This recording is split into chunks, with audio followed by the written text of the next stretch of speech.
Your mind thinks roughly 60,000 thoughts every day. Most pass without notice. But some thoughts, the ones about your worth, your past mistakes, your uncertain future, these replay endlessly. They create anxiety when nothing is actually wrong. They generate suffering from thin air. This stops when you see what these thoughts actually are. Not through effort, not through replacing negative thoughts with positive ones. Through understanding how the thinking mind operates and where you exist in relation to it. The Buddha identified the exact pattern behind negative thinking. The mind takes one simple moment and spins elaborate stories from it. Someone frowns. Your mind instantly creates. They're angry. You did something wrong. The relationship is damaged.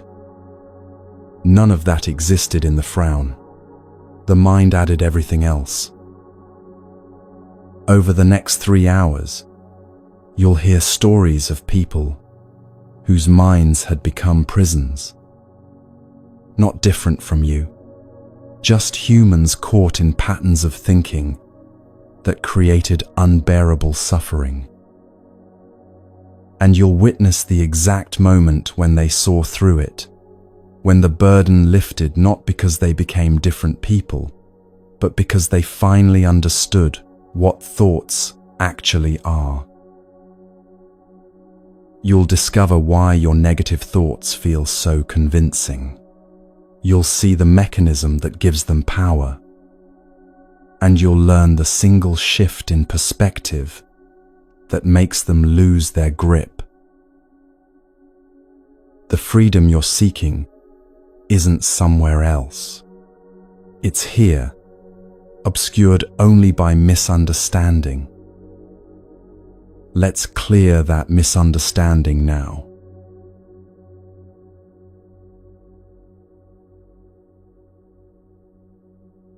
There's a moment that happens in suffering when you can no longer tell where the pain ends and your thoughts about the pain begin. The original wound, whatever caused it, gets buried under layers of thinking about it. Your mind takes the hurt and multiplies it, spins it into stories, replays it endlessly, until what started as one painful moment becomes a prison you carry everywhere. This is the first thing to understand about negative thinking. It doesn't feel like thinking. It feels like reality. The voice in your head doesn't announce itself as optional commentary. It presents itself as truth, as the accurate assessment of who you are, what happened, what will happen. And because you've never questioned whether this voice is actually you, you believe everything it says. But that voice is not you. It's a process, an automatic function of the untrained mind. Like breathing happens without your permission, thinking happens without your conscious direction. The difference is you can observe your breath without becoming it. You can watch air move in and out without confusing yourself with the breathing. But with thoughts, most people have never made that distinction. They are so completely merged with the thinking process that they cannot see it operating. This costs everything, because when you cannot separate yourself from your thoughts, you become vulnerable to whatever the mind produces. And the mind, left to its own patterns, produces suffering with remarkable efficiency.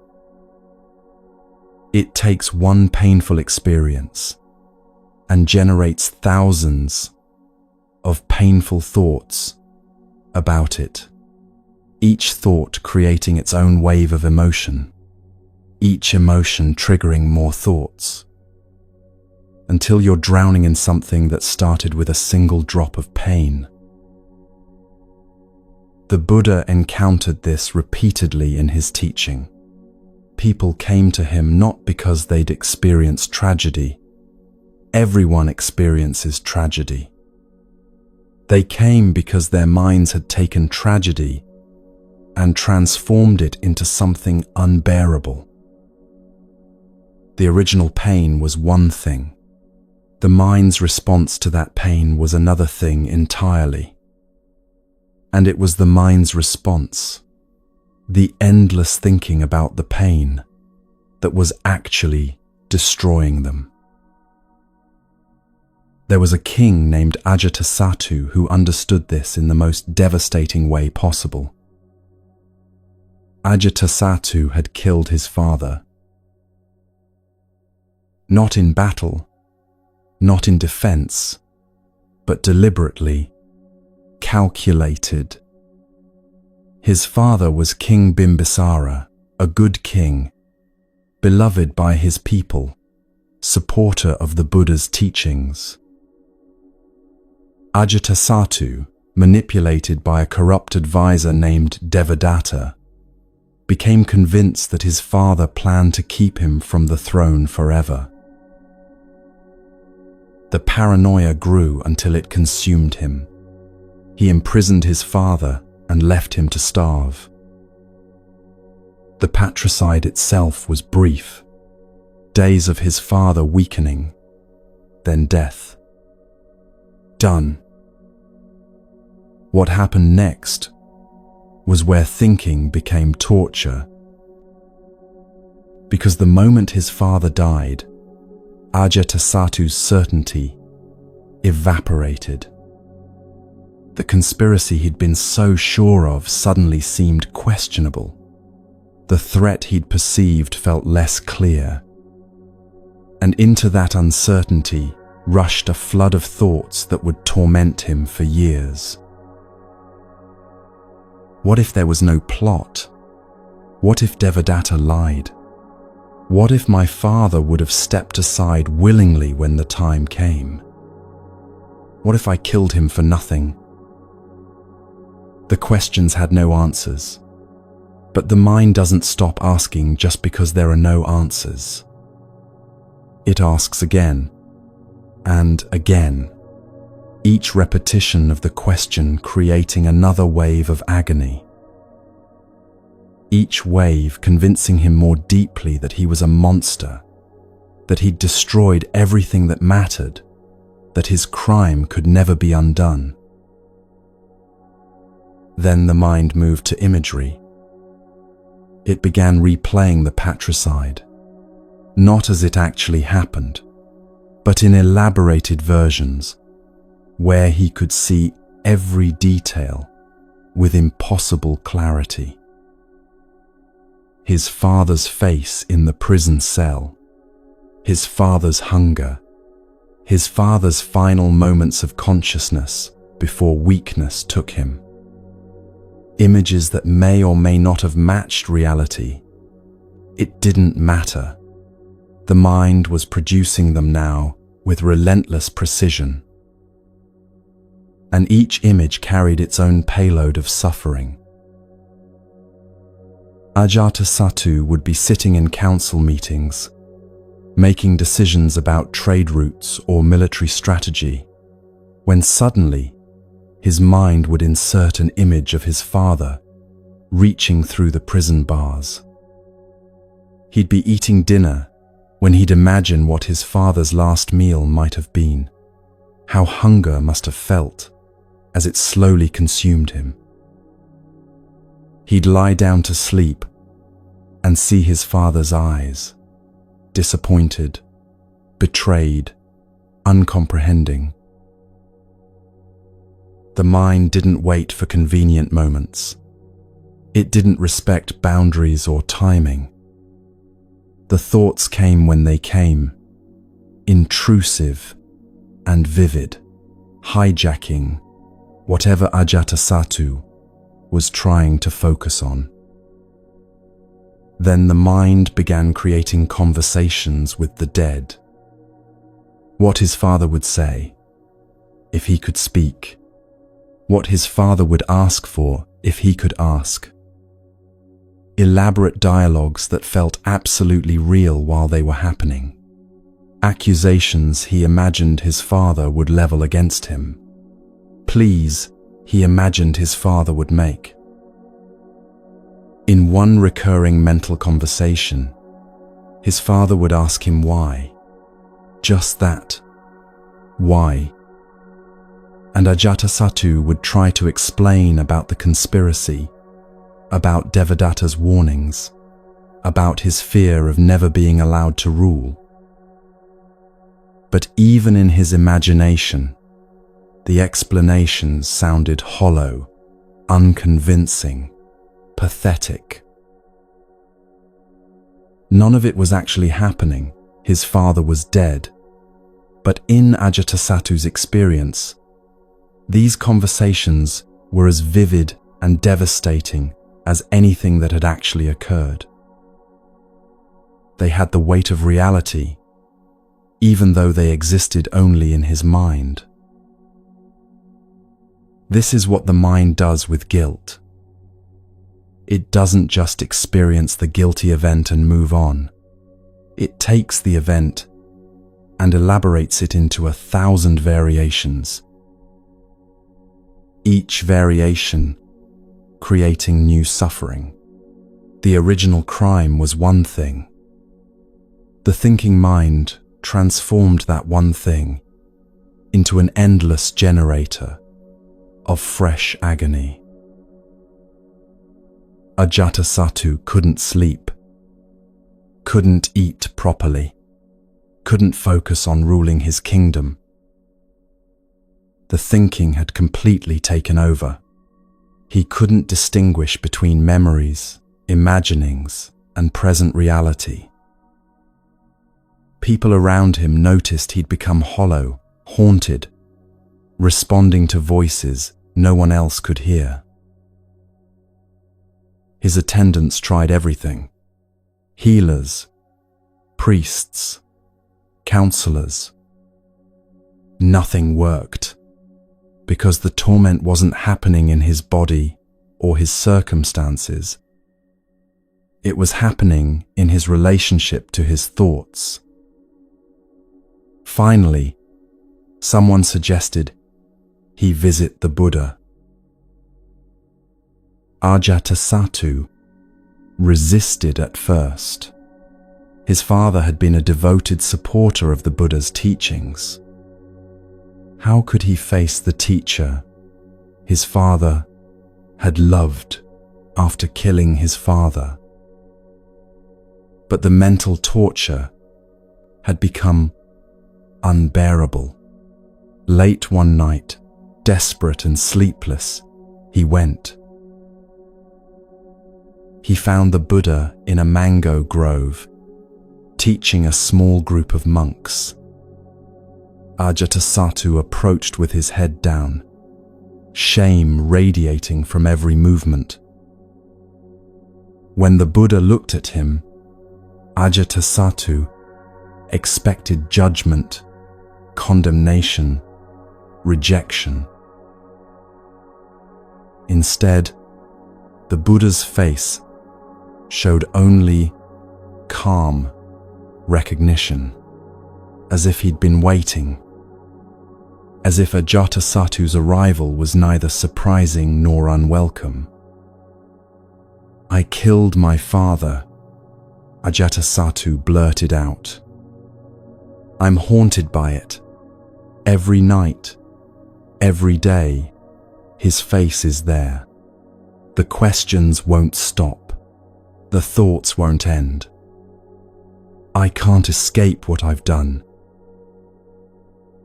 The Buddha was quiet for a moment. Then he said something that began to shift everything Ajatasattu understood about his suffering. "The killing itself is finished," the Buddha said. "It happened in the past. What's torturing you now isn't the killing. It's your mind's endless proliferation of thoughts about the killing. You've taken one terrible action and turned it into thousands of terrible moments by replaying it, reimagining it, elaborating it." Ajatasattu stared at him. "But shouldn't I feel guilty? Shouldn't I suffer for what I've done?" "Remorse is appropriate," the Buddha said. "Learning from the action is wise. But what you're experiencing isn't remorse. It's mental torture that serves no one. Your father is gone. No amount of guilt will bring him back. All it's doing is destroying you from the inside while preventing you from doing anything good with whatever time you have left." Then the Buddha showed him something fundamental. He showed him that thoughts are events. They arise, they persist for a moment, and they pass away. Just like sounds arise and pass away, just like physical sensations arise and pass away, thoughts are not permanent. They're not solid. They're not you. They're phenomena appearing in consciousness and then disappearing.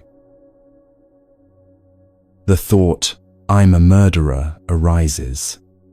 It seems so true, so solid, so permanent. But watch it closely. It appears, it peaks, it fades. Another thought arises to replace it.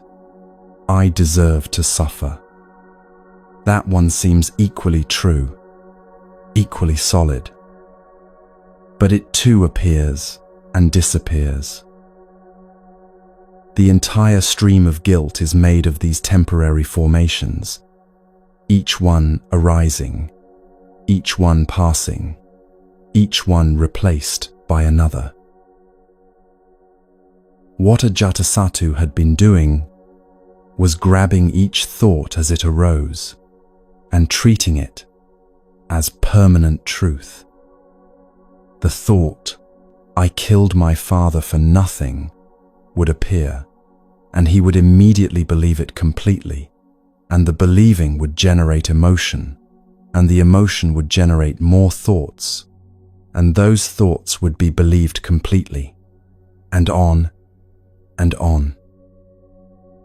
He was inside the process with no perspective on it, no space between the arising of the thought and the complete identification with it.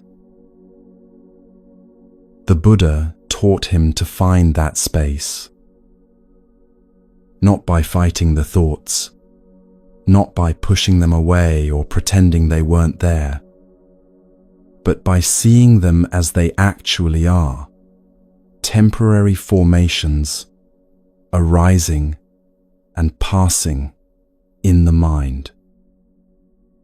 When the thought, "I deserve eternal punishment," appeared, instead of immediately becoming that thought, drowning in it, being consumed by it, he learned to recognize, this is a thought. It's appearing now. It will pass. I don't have to grab it and make it solid. This recognition created a revolution in his experience. The thought still came. Guilt still arose. But he was no longer imprisoned by the thinking about the guilt. He could feel remorse without adding thousands of remorseful thoughts about his remorse. He could remember his crime without the mind immediately spinning those memories into torture. The thoughts arose, and he watched them arise, and they passed away, and he watched them pass away. And in that watching, something that had been unbearable became bearable. Not because the action was less terrible, not because he'd somehow forgiven himself or found peace with what he'd done, but because he was no longer multiplying one terrible action into infinite terrible actions through the proliferating mind. This is the essential teaching, the one that changes how you relate to every negative thought you've ever had. Your negative thinking feels overwhelming because you're treating each thought as solid truth rather than as a temporary event in consciousness. When the thought, "I'm not good enough," arises, you don't recognize it as a thought arising. You experience it as a fact being revealed, and that experiencing it as fact creates suffering far beyond what the original situation warranted. Someone criticizes your work. That's one small, painful moment. But watch what your mind does with it. Within seconds, it's generated. "I always mess things up. I'm going to get fired. I'll never be successful. Everyone thinks I'm incompetent. I should just give up." 5 new sources of suffering, all created by thinking about the original moment. And if you're identified with those thoughts, if you believe they're accurate assessments rather than automatic mental reactions, each one will generate its own emotional response, its own wave of suffering. But here's what happens when you see thoughts as thoughts. The criticism still happens. It still stings. The thought, "I messed up," still arises. But instead of that thought immediately spawning 50 related thoughts about your general incompetence and doomed future, you recognize this is a thought arising. It's appearing in response to being criticized. It's not necessarily true or false. It's just a thought, doing what thoughts do, arising in response to circumstances. And in that recognition, you have space. Space to respond skillfully instead of reactively. Space to learn if there's something to learn. Space to let the thought pass if it's just mental noise. Space to exist without being crushed by every negative evaluation your mind produces. Ajatasattu spent months working with this teaching. The Buddha didn't promise him that the guilt would disappear or that he'd forget what he'd done. What changed was his relationship to the thinking process itself. He learnt to notice when his mind started spinning stories, when it began elaborating a simple memory into a complex torture scenario. And instead of being swept away by the current, he could stand on the shore and watch the water flow past. The thoughts still came, but they no longer owned him. This is what becomes possible when you understand that thinking is not reality. It's commentary on reality, and most of that commentary is automatic, repetitive, and completely unexamined. When you bring awareness to the process, you discover something extraordinary. You are not your thoughts. You are the awareness that notices thoughts arising and passing away And from that awareness, everything changes.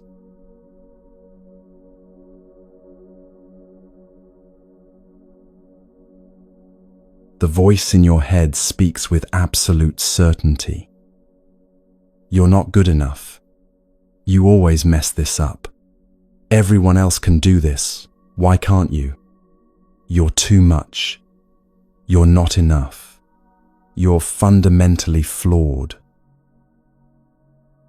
This isn't occasional self-reflection or honest assessment of mistakes. This is something else entirely. A relentless internal prosecutor that reviews every action, interprets every interaction, and finds you guilty over and over again. The commentary never stops. Even when you're trying to sleep, even when you're doing something that should be pleasant, it catalogues your inadequacies, predicts your failures, reminds you of every time you didn't measure up. What makes this exhausting is how convincing it sounds.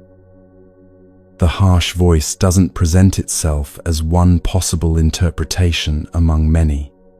It presents itself as objective reality, as if the universe itself is speaking through your thoughts to deliver the accurate assessment you've been trying to avoid. And because it's coming from inside your own head, in your own voice, questioning it feels like denying the truth.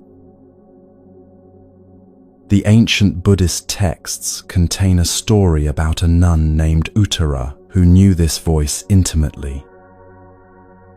Her struggle with it, and what she discovered about its nature, offers something more useful than reassurance or positive thinking. It offers a way to see through the entire mechanism. Uttara had entered monastic life seeking peace. She'd taken the vows, shaved her head, put on the robes, and committed herself completely to the practice. On the surface, everything looked right. She attended all the teachings, followed all the precepts, meditated according to instruction. But internally, she was at war with herself. The commentary in her mind was constant and brutal. During meditation, instead of settling into stillness, she would think, "You're doing this wrong. Everyone else achieved concentration weeks ago. You're the only one whose mind still wanders like this. You'll never progress on this path." When she made a mistake, forgetting a precept, missing a teaching, saying something unskillful, the voice escalated. "See? You're not cut out for this. Real practitioners don't struggle like you do. You're wasting everyone's time by being here." Even when she did something well, the voice found angles of attack. If she had a good meditation session, that was probably just luck. Tomorrow you'll fail again. If another nun praised her understanding of a teaching, she's just being polite. She doesn't know how confused you really are. The exhaustion of this was profound. Uttara wasn't just trying to train her mind in meditation. She was simultaneously trying to defend herself against her own thoughts. Every moment became a trial, where she was both the accused and the prosecutor, and the verdict was always guilty. What made it worse was that she believed this harsh judgment was necessary. She thought that if she stopped criticizing herself, she would become complacent, lazy, unwilling to improve. The harsh voice presented itself as the only thing keeping her on track. Without it, Surely she would fail completely. So she endured. She continued practicing while internally attacking herself for how she practiced. She continued trying to achieve peace while creating constant war in her own mind. And predictably, this approach didn't lead to liberation. It led to more suffering. One day, completely worn down by the relentless self-judgment, Uttara went to speak with an elder nun who had achieved deep realization. She described the constant criticism, the feeling of never being good enough, the exhaustion of trying to practice while simultaneously judging every moment of practice. The elder nun listened carefully, then asked a simple question: who is being judged? Uttara was confused. I am, she said. Me. I'm the one who's not good enough, who keeps failing, who doesn't measure up. And who is doing the judging? The elder nun asked. Also me, Uttara said, feeling the absurdity of it, even as she spoke. I'm judging myself. The elder nun smiled gently. So one part of you judges another part of you. Which one is the real you? Uttara opened her mouth to answer, then stopped. She didn't know. When she tried to locate this self that was being judged, all she found were thoughts, feelings, sensations, but no solid thing that could be called Uttara in any permanent sense. And when she tried to locate the self that was judging, again, just thoughts arising, harsh thoughts, critical thoughts, but still just thoughts appearing in awareness. The elder nun continued, You're treating thought patterns as if they're making accurate statements about a real, fixed thing called you. But look carefully at your actual experience. What you call Uttara is a flow of phenomena, sensations arising and passing, thoughts appearing and disappearing, emotions forming and dissolving. No separate thing stands apart from this flow that can be judged, just the flow itself. This wasn't philosophical abstraction. The elder nun was pointing Uttara toward direct observation of her actual experience in each moment. Right now, the elder nun said, notice the breath moving in your body. Is the breath Uttara? Is the sensation of sitting Uttara? Is the sound of my voice Uttara?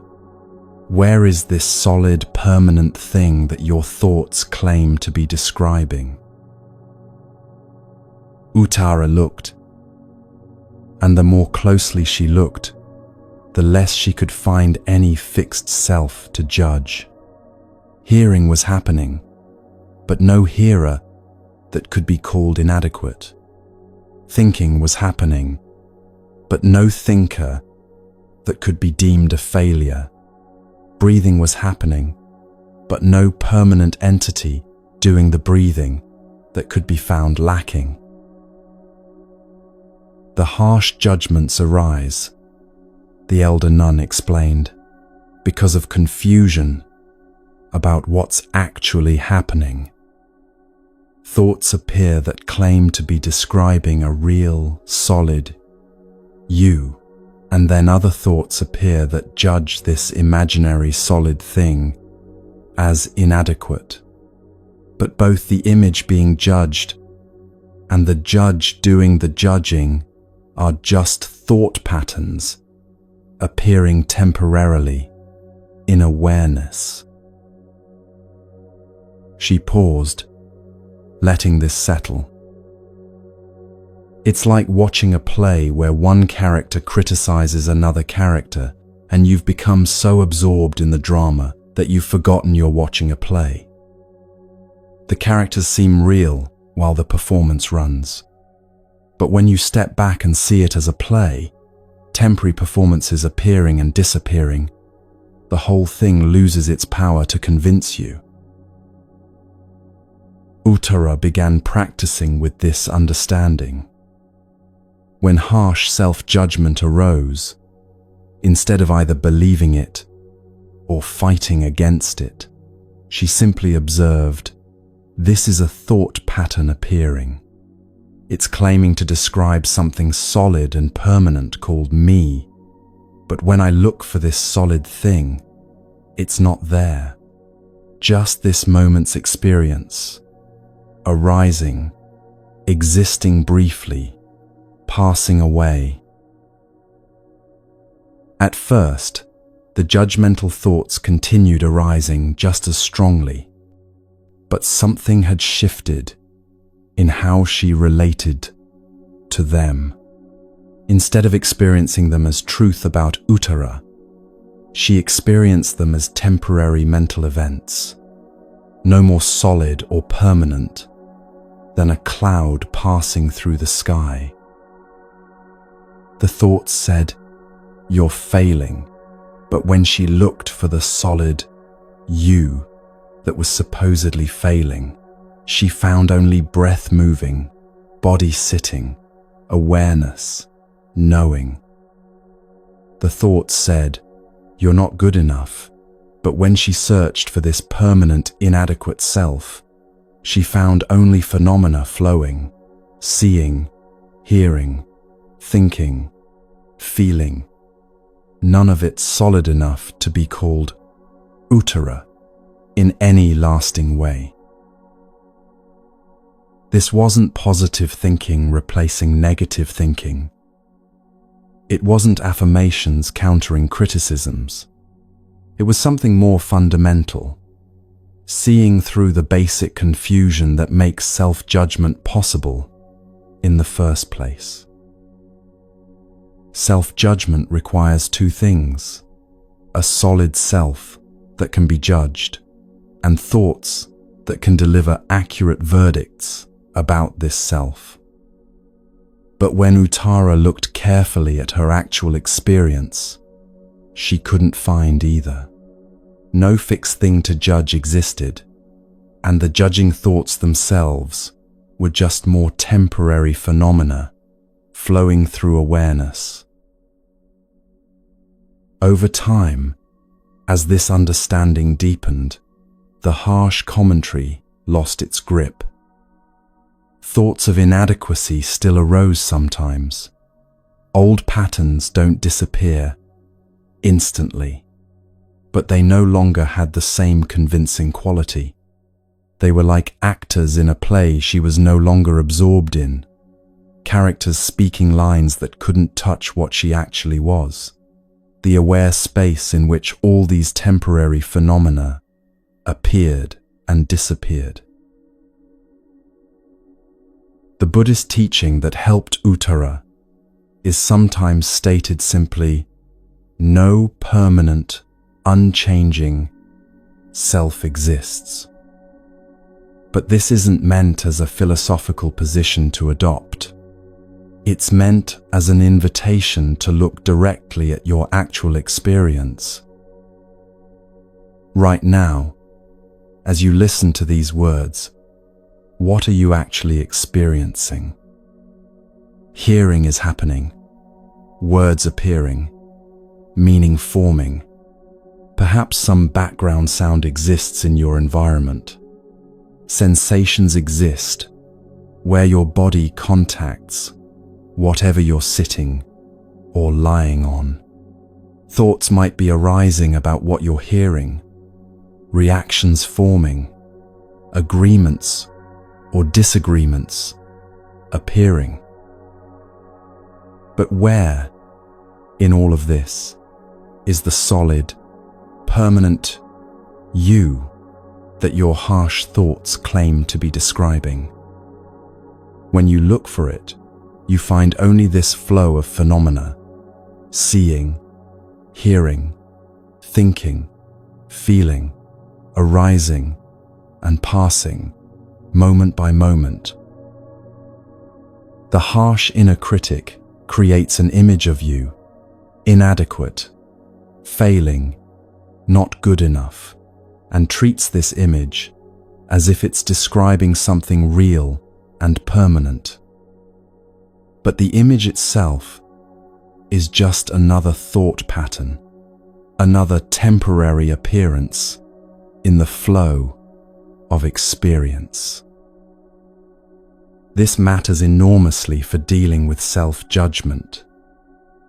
You cannot win an argument with the harsh inner voice using its own terms.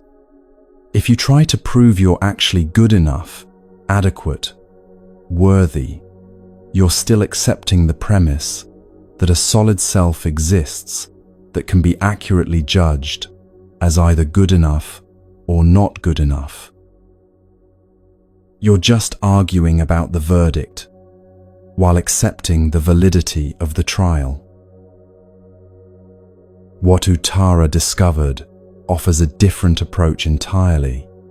See through the confused assumption that makes the trial possible in the first place. When harsh self-judgment arises, you can investigate: where is this solid, permanent self that these thoughts are claiming to describe? Not as a philosophical question, but as direct observation of this moment's actual experience. You find breathing happening, but no permanent breather. You find thinking happening, but no solid thinker. You find awareness of all this, but the awareness itself doesn't match any of the characteristics the harsh thoughts attribute to you. It's not inadequate or adequate, not failing or succeeding, not anything that can be captured by these judgments. The judgmental thoughts can still arise. Old patterns have momentum, but when you see them as temporary thought events appearing in awareness rather than accurate descriptions of a permanent self, they lose their power to create suffering. Consider the difference between being lost in a nightmare and knowing you're dreaming. The nightmare images might still be appearing, but they can't convince you anymore because you've seen through what they are: temporary appearances in awareness, not solid reality. Uttara didn't eliminate self-judgment by becoming more perfect or by achieving some ideal version of herself that the harsh voice would finally approve of. She eliminated it by discovering that the whole drama of self-judgment was based on a fundamental misunderstanding about what she actually was. She was not a solid, permanent thing that could be judged. She was, and you are, a flowing process of experience, moment by moment, with no fixed entity at the center that the harsh thoughts are describing. When you truly see this, not as a belief, but as direct recognition, the endless commentary that judges everything finally has nothing to attach to. It's like trying to hit a target that was never there in the first place. The judging thoughts might continue arising for a while. Patterns have momentum, but they're arising in a space that sees them clearly. Temporary appearances, like clouds passing through sky, unable to define or limit what you actually are.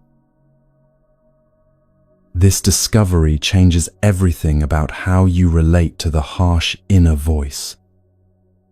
Instead of fighting it, instead of trying to convince it you're actually good enough, you see that it's been arguing with a phantom.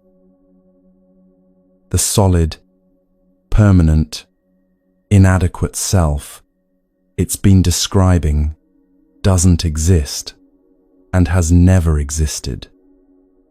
What exists is this moment's flowing experience, breath, sensation, sound, thought, and none of it forms into the kind of fixed entity that can be accurately judged as fundamentally flawed. This isn't about achieving perfection so the voice finally approves. This isn't about developing enough self-esteem to withstand the criticism. This is about looking directly at what you actually are in this moment and discovering that the entire premise of self-judgment, that a solid self exists to be judged, is mistaken from the start. Uttara spent years believing the harsh commentary was telling her truth about herself. Then she discovered it was describing something that had never been there at all. What liberation this brought, not because she finally measured up, but because she saw through the measurement itself. Tonight, if the harsh inner voice is speaking, you don't have to argue with it or try to replace it with better thoughts. You can look for what it's claiming to describe, this solid, permanent, inadequate self. And when you look carefully, not philosophically, but directly at this moment's actual experience, you won't find it. You'll find only the flowing river of experience itself, which cannot be judged because it's never solid enough to capture. That's what Uttara discovered.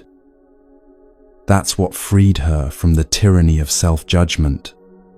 Not perfection, not finally becoming good enough, but seeing clearly that the whole trial was based on mistaken identity from the start.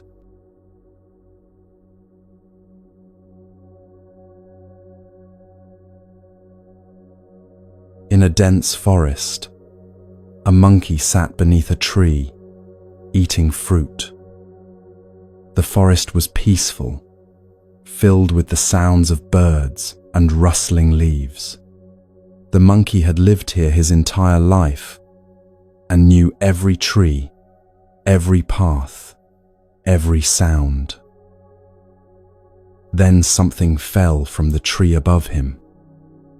Just a piece of fruit, dislodged by the wind. It struck the ground with a thump. But the monkey, startled from his contentment, didn't investigate what had fallen. His mind immediately constructed a story. The sky is falling. The sky is breaking apart and falling down. The entire world is collapsing. Terror seized him. He leapt from his spot and began running through the forest, screaming, "The sky is falling. The sky is falling. Run for your lives." A rabbit heard the screaming and saw the monkey's terror. She didn't stop to question whether the sky was actually falling. She saw genuine panic and assumed it must be warranted. She began running too, screaming the same warning to every animal she passed. The panic spread like flames through dry grass. A deer heard the screaming, saw two animals in full flight, and joined the stampede without asking what they were fleeing from. A wild boar heard the commotion, saw 3 animals running in terror and concluded that disaster must be imminent. A buffalo, an elephant, birds in the trees, one by one, every animal in the forest joined the panicked flight. None of them stopped to look up and check if the sky was actually falling. None of them investigated the source of the panic. They simply saw others in terror and concluded that their terror must be justified. The stampede grew larger and more frenzied. Animals were trampled in the chaos. The weakest creatures couldn't keep up and were left behind, paralyzed with fear. The entire forest ecosystem was being destroyed not by any actual disaster, but by the belief that disaster was happening. At the edge of the forest lived a lion, old and wise, from years of experience. He heard the commotion approaching, the thundering of thousands of feet, the terrified screaming, the sound of branches breaking as panicked animals crashed through the undergrowth. The lion stepped into the path of the stampede. His mere presence was enough to slow the front of the fleeing horde. Animals instinctively stopped when faced with a lion, even in their panic. "Why are you running?" the lion called out, his voice cutting through the chaos. "What are you fleeing from?" "The sky is falling," they screamed. "The sky is breaking apart. We must run, or we'll all be crushed." The lion didn't move. "Who saw the sky falling?" he asked. The animals in front pointed behind them. "They told us. They saw it." The lion called to those animals. "Did you see the sky falling?" "No," they admitted. "But the ones behind us, they're the ones who saw it. They started running first." The lion moved through the crowd, asking the same question to each group of animals. Each group pointed to someone else as the source of the information. Each claimed they were just responding to a warning they'd received. Finally, the lion reached the monkey, still screaming and trying to push through the crowd to continue fleeing. "You," the lion said firmly. "Did you see the sky falling?" "Yes," the monkey shrieked. "I was sitting under the tree and the sky fell. I heard it crash down. We have to run." "Show me," the lion said. "We don't have time," the monkey protested. "The sky is falling right now. We'll all die if we don't keep moving." But the lion's presence was not something the monkey could ignore or flee from. Reluctantly, still trembling with terror, the monkey led the lion back to the spot beneath the tree. "Here," the monkey said, pointing at the ground. "This is where the sky fell. I heard it crash right here." The lion looked at the ground. He saw the piece of fruit that had fallen. He looked up at the tree, heavy with fruit. He looked at the sky above, intact, unchanged, exactly as it had always been. "That," the lion said quietly, "is a piece of fruit." The monkey stared at the fruit on the ground. He stared at the tree above. He looked up at the sky, solid and blue and showing no signs of collapse. The catastrophe he'd been certain of, the disaster he'd bet his life on, the crisis that had seemed so real it had mobilized an entire forest, had never existed at all. What had existed was a piece of fruit falling and a mind that immediately constructed disaster from a single unexplained sound. The lion led the monkey back to the stampeding animals. He showed them the fruit. He showed them the intact sky. He explained what had actually happened. A single startled monkey had misinterpreted a sound, and every other animal had believed the panic without checking the facts. The animals stood in silence, looking at each other. The forest slowly settled. Animals returned to where they'd been, and the monkey, sitting once more beneath his tree, was forever changed by the recognition of how quickly his mind had turned a falling fruit into the end of the world. This ancient teaching story maps perfectly onto how catastrophic thinking operates in the human mind. Something small happens. A text goes unanswered. A meeting gets rescheduled. A slight pain appears in your chest. And within seconds, your mind has constructed an entire catastrophe. The unanswered text means they're angry with you, which means the friendship is over, which means you'll lose your entire social circle, which means you'll end up isolated and alone. The rescheduled meeting means your boss is unhappy with your work, which means you're about to be fired, which means you won't be able to pay rent, which means you'll lose everything you've built. The chest pain means a heart attack, which means emergency surgery, which means medical bankruptcy, which means your life, as you know, it is about to collapse.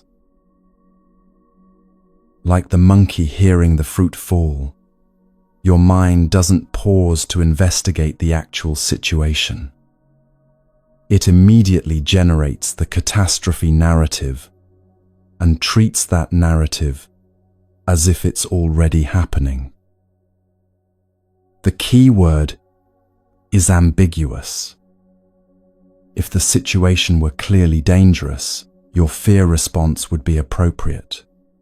But catastrophic thinking activates for ambiguous situations, situations that could mean many different things, but your mind immediately selects the worst possible interpretation.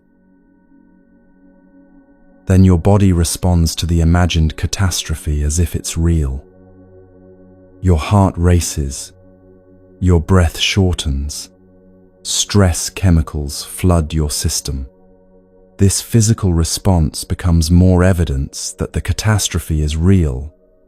My heart is racing, so something must really be wrong. My body wouldn't react this way if I wasn't in actual danger. This is exactly what happened in the forest.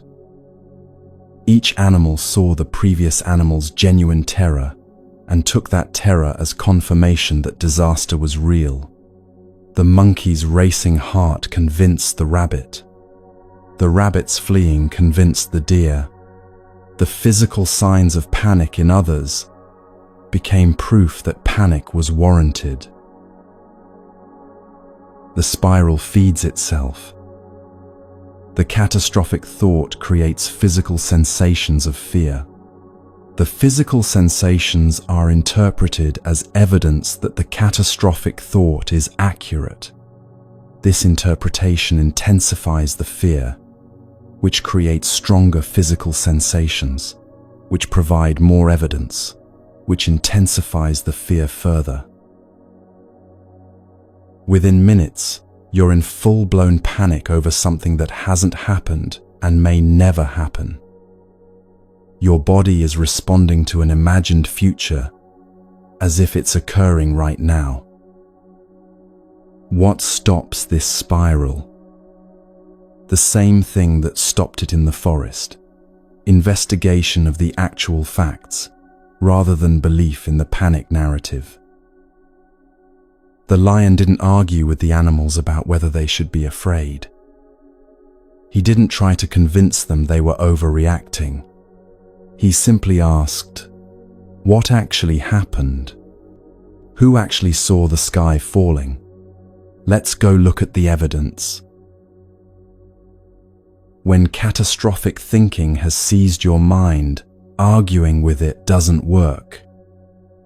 Telling yourself, don't worry, it's probably fine, doesn't stop the spiral, because part of you believes the catastrophe is genuinely imminent.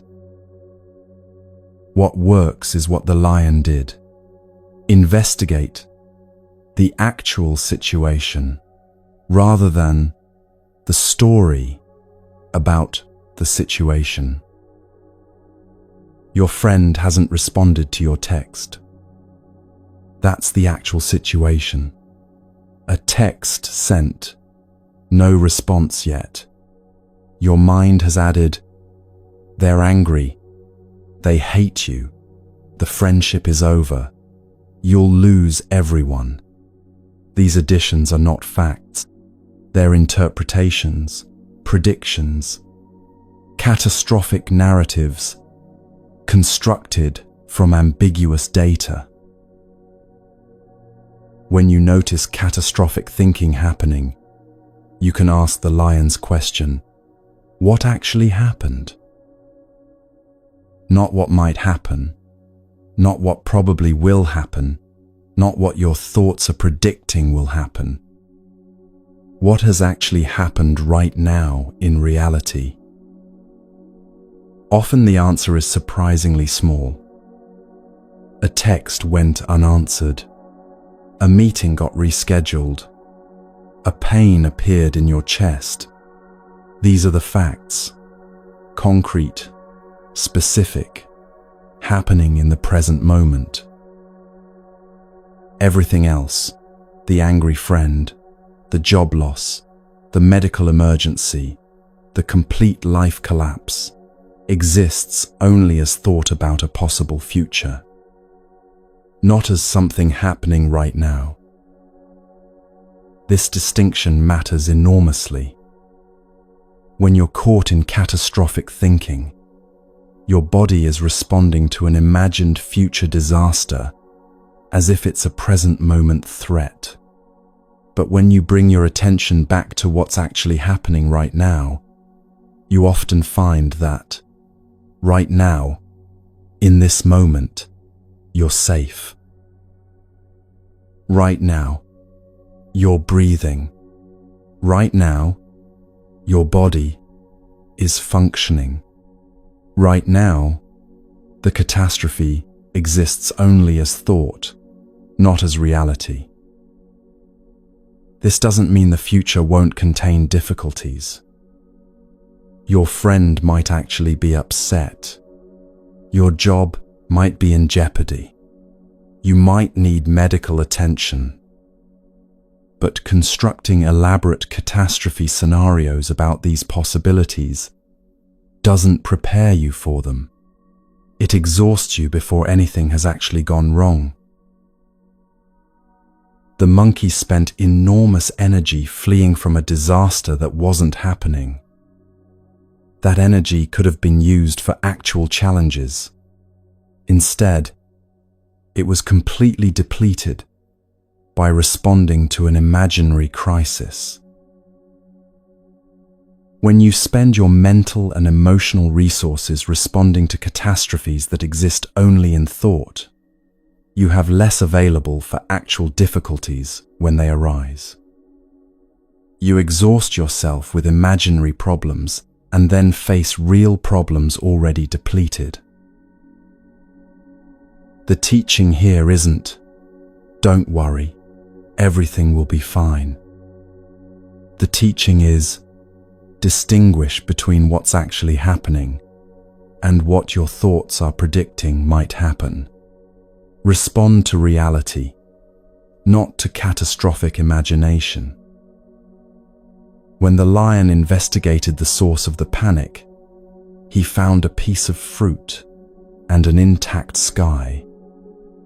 When you investigate the source of your catastrophic thinking, you often find something similarly small at the root, an ambiguous situation that your mind has transformed into certainty of disaster.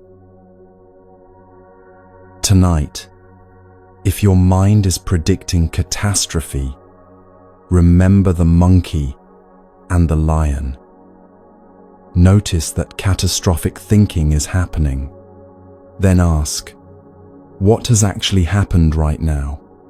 Not what might happen, not what you're afraid will happen, but what has concretely occurred in reality. Bring your attention back from the imagined future to the present moment. Often you'll find that in this moment, right now, the catastrophe hasn't arrived. It exists only as thought about a possible future. The monkey learned that a mind left uninvestigated will transform fruit falling into sky falling. The lion taught that investigation stops the spiral, not argument, not reassurance, but simple, clear seeing of what's actually true versus what's imagined. That same wisdom is available to you when catastrophic thinking begins its familiar cascade. You can be your own lion, stepping into the path of the panic, asking what actually happened, investigating the facts, rather than believing the catastrophe narrative. The sky is not falling. It almost never is. But your mind will tell you it's falling dozens of times a day. And each time you have a choice, believe the panic or investigate the truth. The forest full of animals learned this the hard way, exhausted and frightened by a catastrophe that never existed. You can learn it differently by catching the mechanism as it happens, questioning the narrative before it takes over, and returning again and again to what's actually true in this moment, rather than what might be true in an imagined future. That's how the spiral stops. Not through forced optimism or denial of real challenges, but through clear seeing of the difference between reality and catastrophic imagination.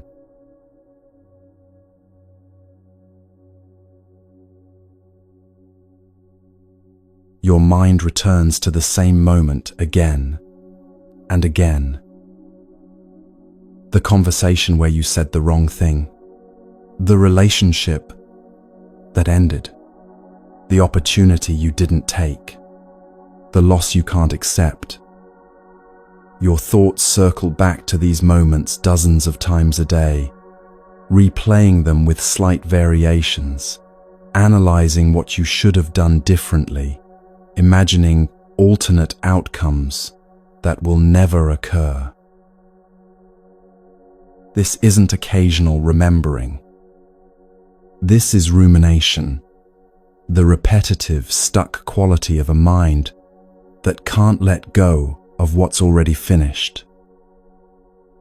You know, rationally, that replaying the past doesn't change it. You know that thinking about it one more time won't reveal some new insight that makes everything make sense. But your mind returns to it anyway, compulsively, like touching a bruise to see if it still hurts. The Buddhist teaching texts contain a story about exactly this kind of imprisonment in the past and what it takes to finally let go. Queen Ubari had everything a person could want: wealth, position, respect, a loving family, and she had a daughter she adored with an intensity that consumed her entire heart. She poured everything into this child. Every moment of joy centered around her daughter's laughter. Every plan for the future included her daughter's presence. The queen's identity, her sense of meaning, her reason for existing, all of it revolved around this one beloved person. Then her daughter died. The grief was immediate and total. But what came after the initial shock was worse: the inability to move forward, the compulsive return to memories of what had been lost, the replaying of final moments, the endless variations of if only. If only she'd noticed the illness sooner. If only she'd called different physicians. If only she'd kept her daughter closer, protected her better, somehow prevented the inevitable. Queen Ubari withdrew from her life. She stopped attending to her duties. She stopped speaking to her husband. She spent her days in her daughter's room, touching her daughter's belongings, replaying every conversation they'd ever had, imagining different endings where her daughter still lived. Her mind became a prison of the past. She wasn't living in the present moment. She was living in an endless loop of memory and regret, replaying what had happened, imagining what should have happened, unable to accept what actually was. Months passed this way. Her family tried to reach her, but she couldn't hear them. Her responsibilities accumulated, but she couldn't address them. She existed in a kind of walking death, physically present, but mentally trapped in a past she couldn't change. A wandering teacher came to the palace. He'd heard about the queen's inconsolable grief and asked to speak with her. She didn't want to see him. She didn't want to see anyone. But something in his presence was different from the well-meaning relatives who'd tried to console her with empty reassurances that time heals all wounds. "Your daughter," the teacher said quietly, "was she the first person in the world to die?" The question was so unexpected that it cut through the fog of the queen's grief. "Of course not," she said. "Was she the first child to die before her parents?" "No." "Will she be the last?" The queen sat in silence. She knew the answers to these questions. Death was not unique to her daughter. Grief was not unique to her. This unbearable thing that felt like it was happening only to her was, in fact, part of the universal human experience. "Go into the city," the teacher said. "Find me a household that has never experienced death. Bring me proof of such a place, and I will give you what you're seeking." The queen didn't understand what he was offering or why this task mattered. But she needed something, anything, that might ease the unbearable weight she carried. So she went into the city. She knocked on the first door she came to. "Has anyone in this household died?" she asked. "My father died last year," the man who answered said. "I still think about him every day." She went to the next house. "Has anyone here died?" "My wife," an old man said, his eyes filling with tears. "6 months ago. The house feels empty without her." House after house, she asked the same question. And house after house, people shared their losses. A brother who died in an accident, a mother who'd succumbed to illness, a child who'd been stillborn, an elderly grandparent who'd passed peacefully in sleep. Every single household had experienced death. Every single person she spoke with carried their own grief, their own memories of someone they'd loved and lost. As the day wore on, something in the Queen began to shift. She saw that her grief, while deeply personal and real, was also universal. She saw that she'd been holding her loss as if it were unique, as if she alone had been singled out for this unbearable experience. But everyone had lost someone. Everyone carried memories of people who were gone. She returned to the teacher empty-handed. "There is no household untouched by death," she said. "No," the teacher agreed. "There is not, and there never will be. Death is not a punishment visited upon you alone. It's part of being alive. Everyone you spoke with today carries what you carry.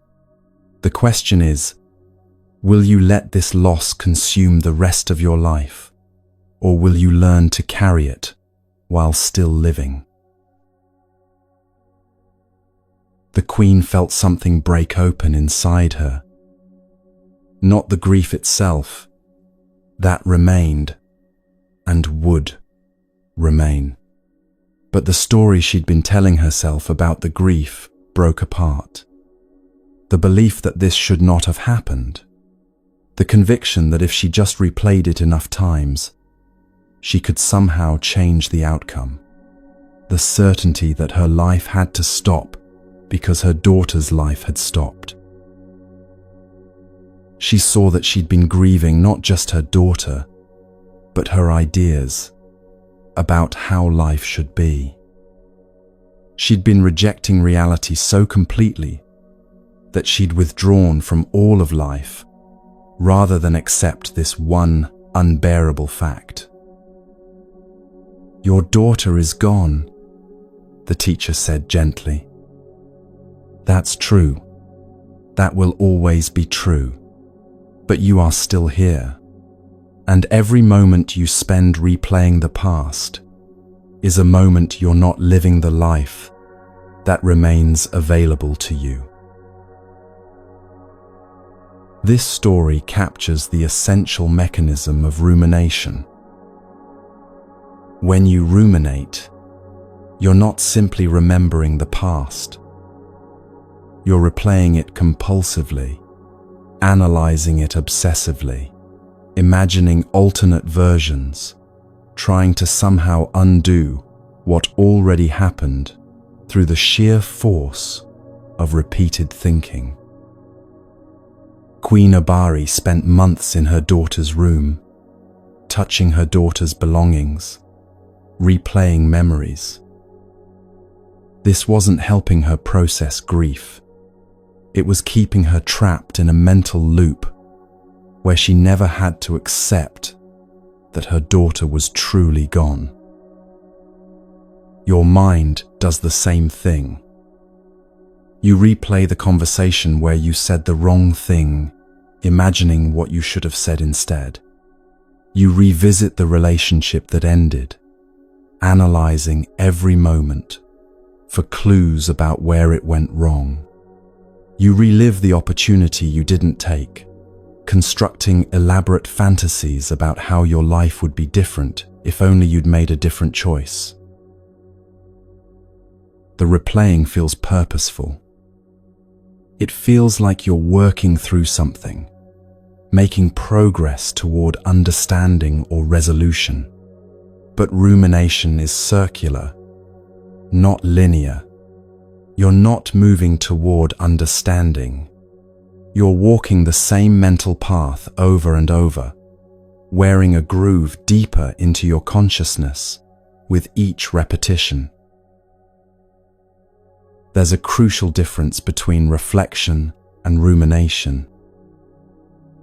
Reflection examines the past to learn from it, then moves forward with that learning. Reflection asks, what can I understand from this experience? What can I carry forward into the future? Reflection has a purpose and an end point.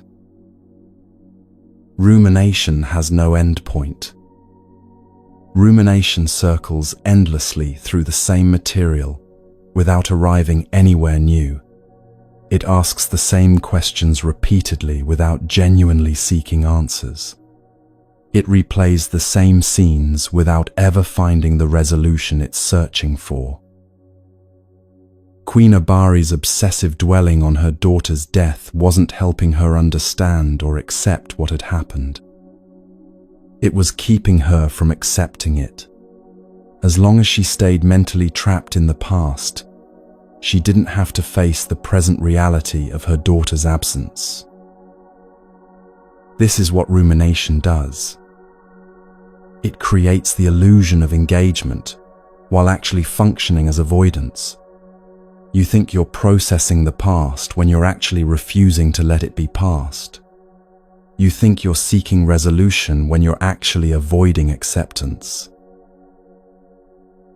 The past, once it's finished, exists only as memory. You can't change what happened. You can't go back and say different words, make different choices, prevent different outcomes. The events are complete. They're sealed in time. What you can change is your relationship to the memory. You can choose whether to spend your present moment awareness trapped in repetitive loops about what's already finished, or whether to release your grip on the unchangeable past and direct your attention toward what's actually alive and available right now. This doesn't mean forgetting. Queen Ubari never forgot her daughter. The grief didn't disappear, but she stopped using the past as a refuge from the present. She stopped replaying what had happened, as if repeated analysis could somehow alter the outcome. What changed was her willingness to accept reality. Her daughter had died. This was unbearably painful, and it was true. She could either spend the rest of her life rejecting this truth through obsessive rumination, or she could acknowledge it fully and discover what life remained possible even with this enormous loss. The teacher's task, finding a household untouched by death, showed her something essential. She wasn't alone in her suffering. Everyone carried losses. Everyone had pasts they couldn't change. The difference was whether they let those unchangeable pasts consume their present moment lives.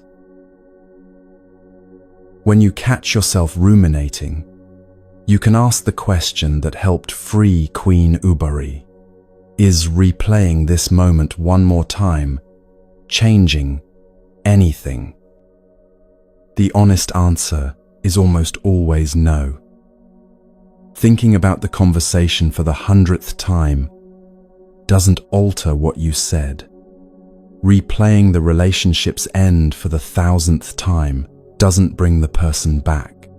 Imagining different choices doesn't undo the choices you actually made.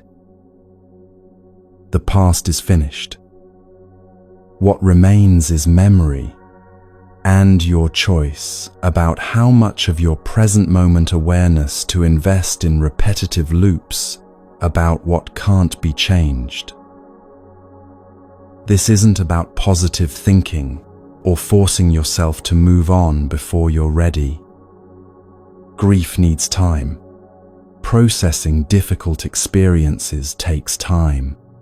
But there's a difference between giving something the time it needs and imprisoning yourself in an endless loop that never resolves. Queen Abari's grief didn't end when she stopped ruminating, but her imprisonment in the past ended. She learned to carry her loss while still engaging with the life that remained available to her. You can do the same. Notice when your mind returns to the same past moment for the 100th time. Notice the familiar groove of the rumination, the well-worn path your thoughts travel. Then ask, is this repetition serving me, or is it keeping me trapped? If the answer is that it's keeping you trapped, you can make a different choice.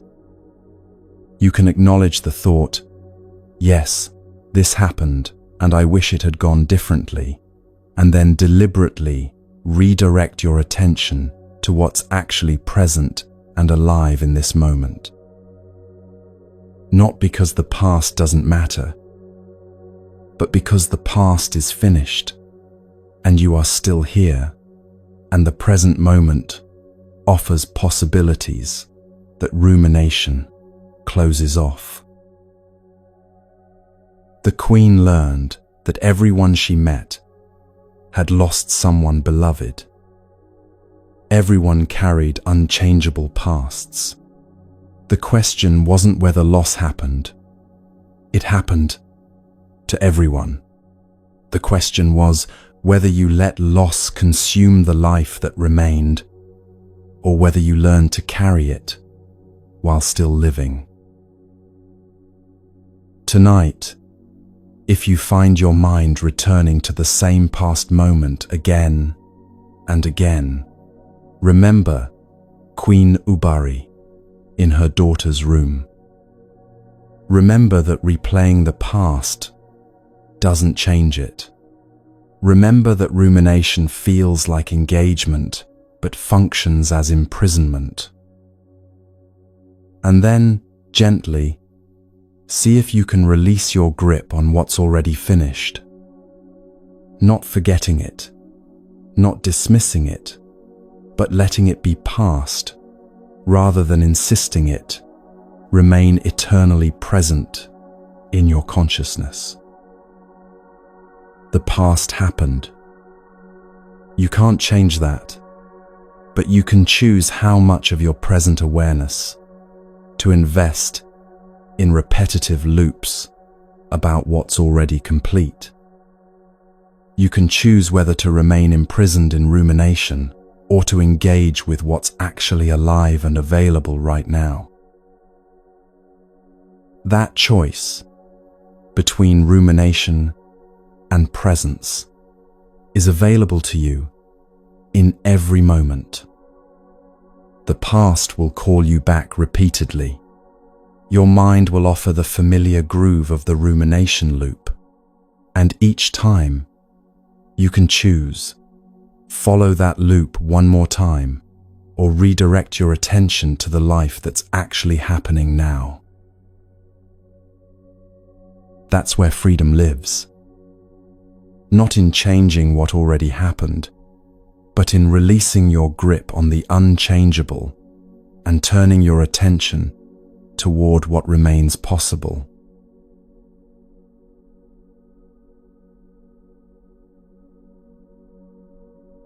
The mirror becomes a battleground.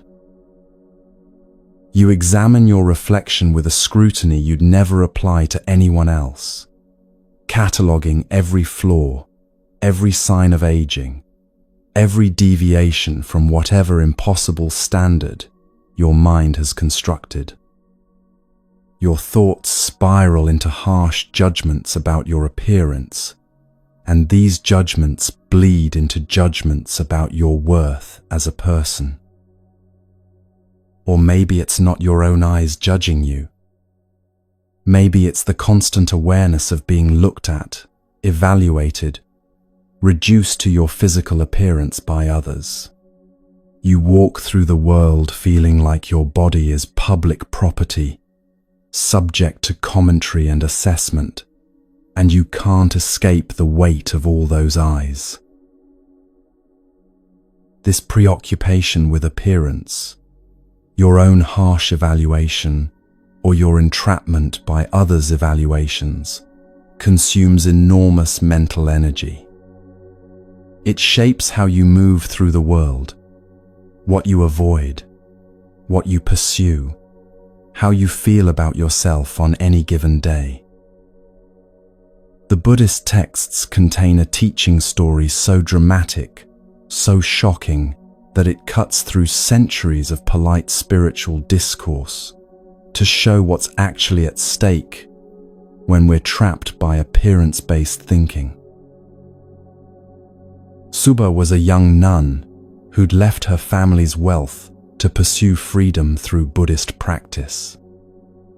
She was known for two things: her dedicated meditation practice and her extraordinarily beautiful eyes. One day, walking alone on a forest path, she encountered a young man. He saw her eyes and became instantly obsessed. He blocked her path, demanding her attention, insisting she abandon her spiritual practice to become his wife. "Your eyes," he said, "are like jewels. They're perfect. You shouldn't waste such beauty in a monastery. You should be with someone who can appreciate how beautiful you are." Subha tried to walk around him. He blocked her path again. She tried to reason with him, explaining that she'd chosen this life deliberately, that she had no interest in what he was offering. He ignored her words entirely, continuing to fixate on her appearance, on her eyes specifically, as if that's all she was, a beautiful object for him to possess. She realized he wasn't hearing her. He wasn't seeing her as a person with her own intentions, her own path, her own freedom. He was seeing only her physical appearance, and that appearance had become an obstacle she couldn't talk her way past. So Subha did something shocking. She plucked out one of her own eyes and held it out to him. "Here," she said. "You want this so badly. Take it. This is what you're obsessing over. Just flesh, just moisture, just a temporary construction that will decay like everything else." The young man recoiled in horror. The beautiful eye, separated from the face, was suddenly revealed as what it had always been: an organ, a biological structure, subject to decay, nothing remotely jewel-like when seen clearly. His obsession broke instantly. He fell to his knees, overcome with remorse for having objectified her so completely, for having reduced an entire human being to a single physical feature. Subha's eye was later miraculously restored. The texts emphasize this wasn't self-harm, but a teaching demonstration. But what remained after the encounter was the shocking clarity of what she'd revealed, that the physical appearance we obsess over, whether our own or others, is temporary, constructed, and ultimately not what we actually are. This story is extreme by design. It's meant to jolt you out of comfortable assumptions about beauty, appearance, and where your worth actually resides. When you stand before a mirror and criticize your appearance, you're making the same mistake the young man made, treating your physical form as if it's your essential self, as if your worth is determined by how this temporary structure currently looks. The body you're judging so harshly is in constant flux. The face you see today is not the face you saw 10 years ago, and will not be the face you see 10 years from now. Every cell is being replaced. Every structure is aging. Everything is changing continuously. What you're judging is a snapshot of a process that never holds still long enough to be the solid, permanent thing your thoughts treat it as. Subha's dramatic action revealed this truth viscerally. The beautiful eye, when separated from the living face, was just tissue.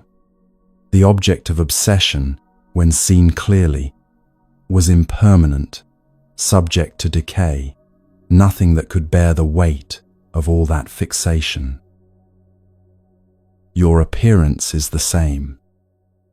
When you examine yourself in the mirror with that harsh, critical eye, you're relating to your body as if it's a permanent, solid thing that should look a certain way.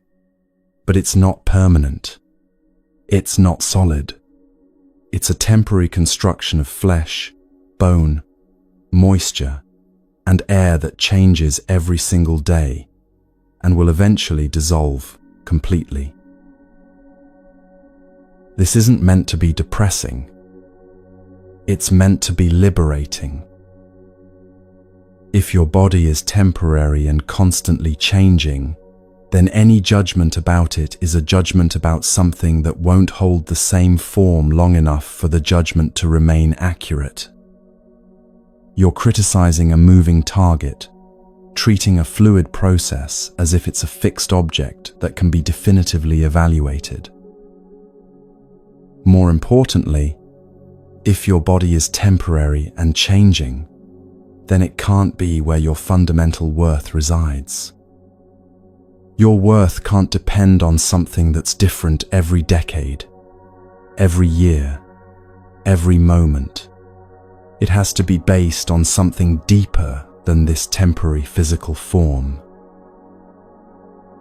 The young man's obsession with Subha's eyes was also a form of negative thinking, not self-criticism, but the reduction of another person to their physical appearance, the objectification that treats people as things to be evaluated, rather than as complete human beings with their own inner lives.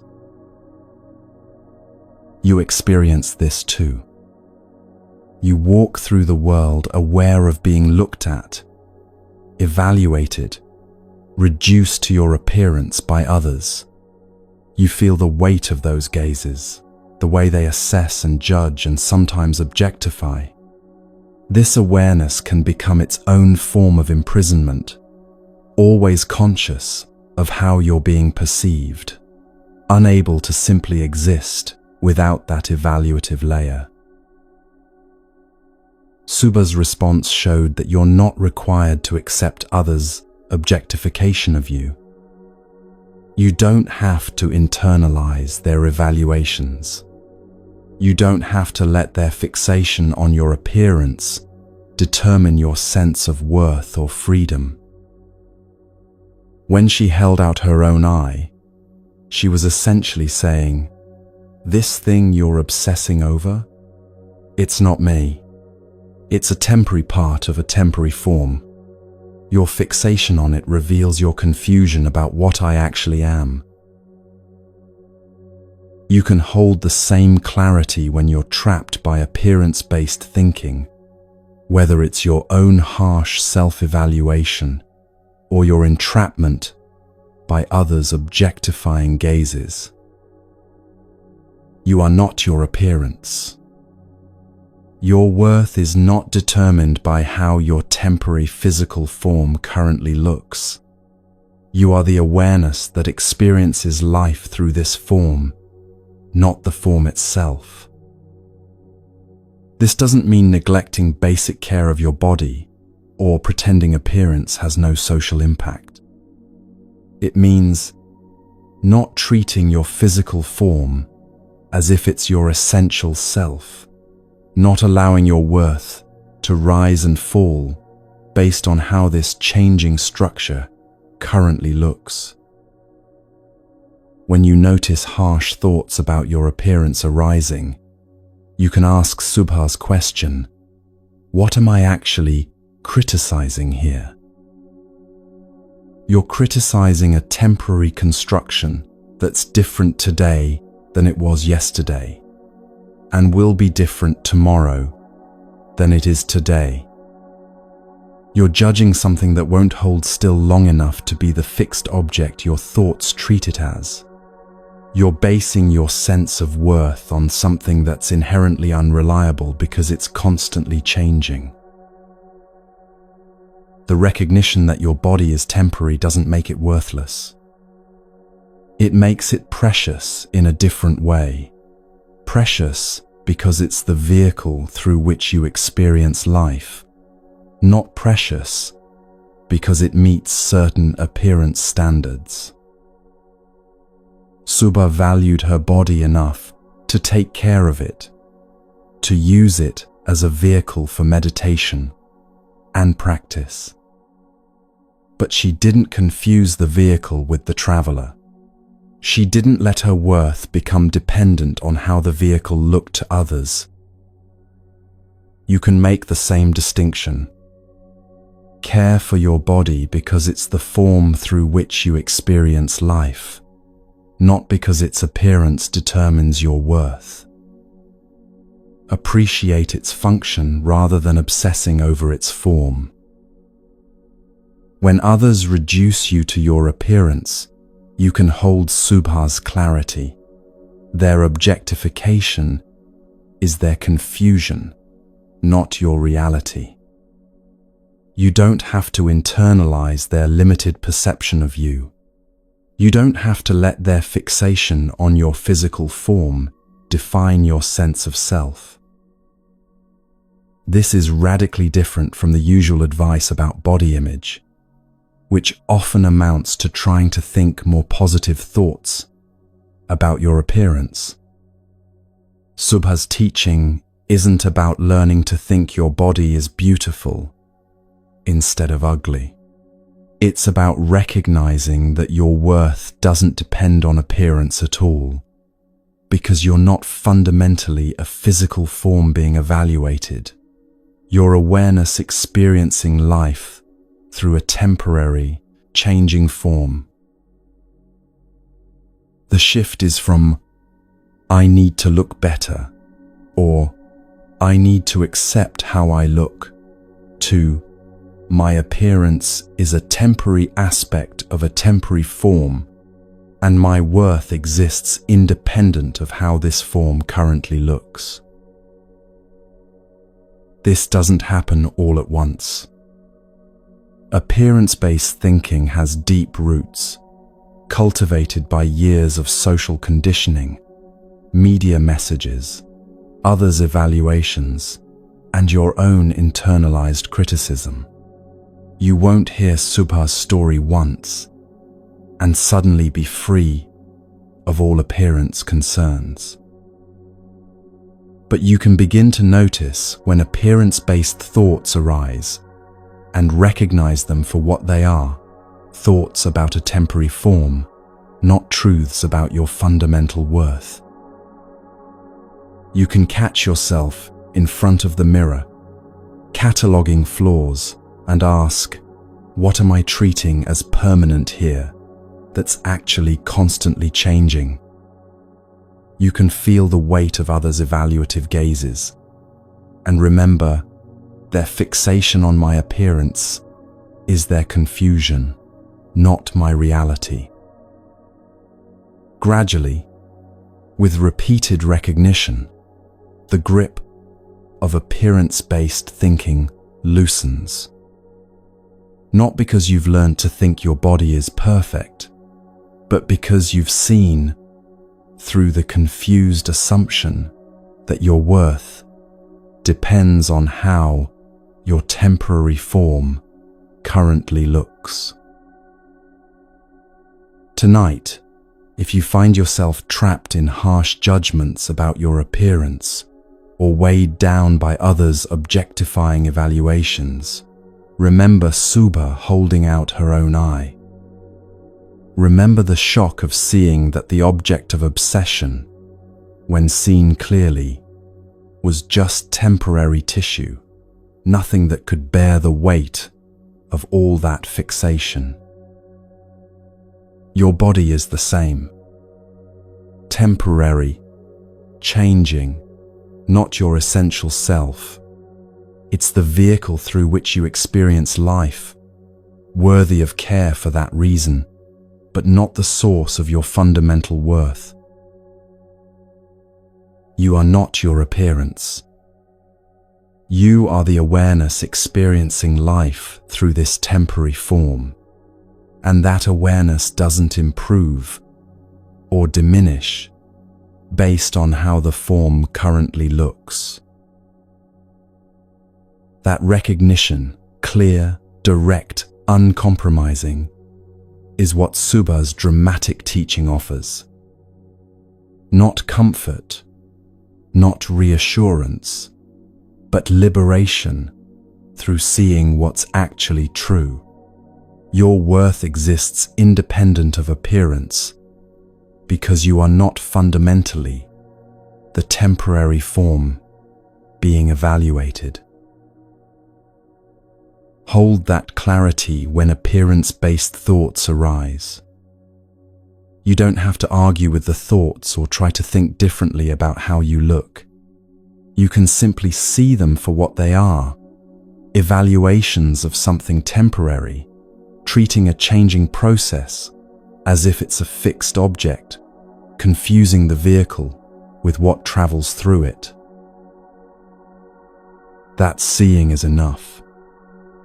Not to eliminate all appearance concerns immediately, but to begin loosening the grip of the confusion that makes appearance seem like the measure of your worth. Subha knew what she was. Not beautiful eyes, not a body to be evaluated, but awareness itself, experiencing life through temporary form. That knowing set her free. The same knowing is available to you.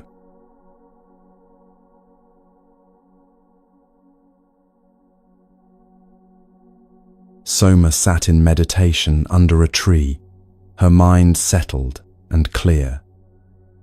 She'd been practicing for years, had left behind her former life to pursue awakening, and her understanding had deepened to the point where genuine freedom felt close.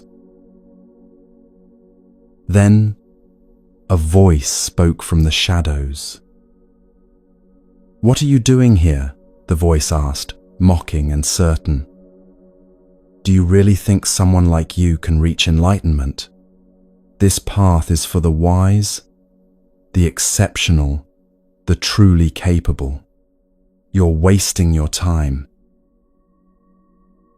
The voice belonged to Mara, in Buddhist teaching, the personification of doubt, distraction, and everything that keeps you trapped in suffering.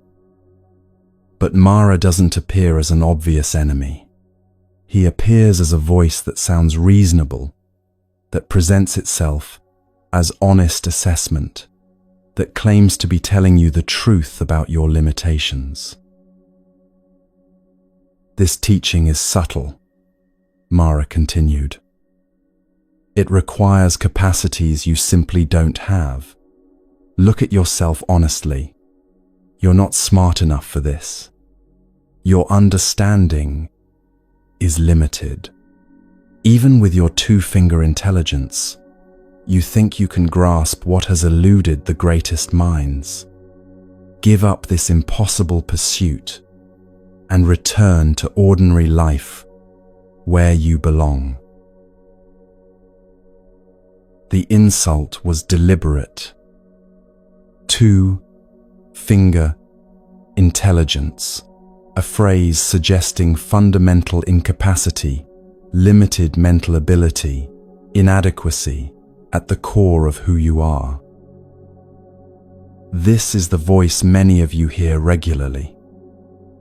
Not from an external demon, but from inside your own mind, using your own voice, presenting itself as rational self-assessment when it's actually the habitual doubt that undermines everything you attempt.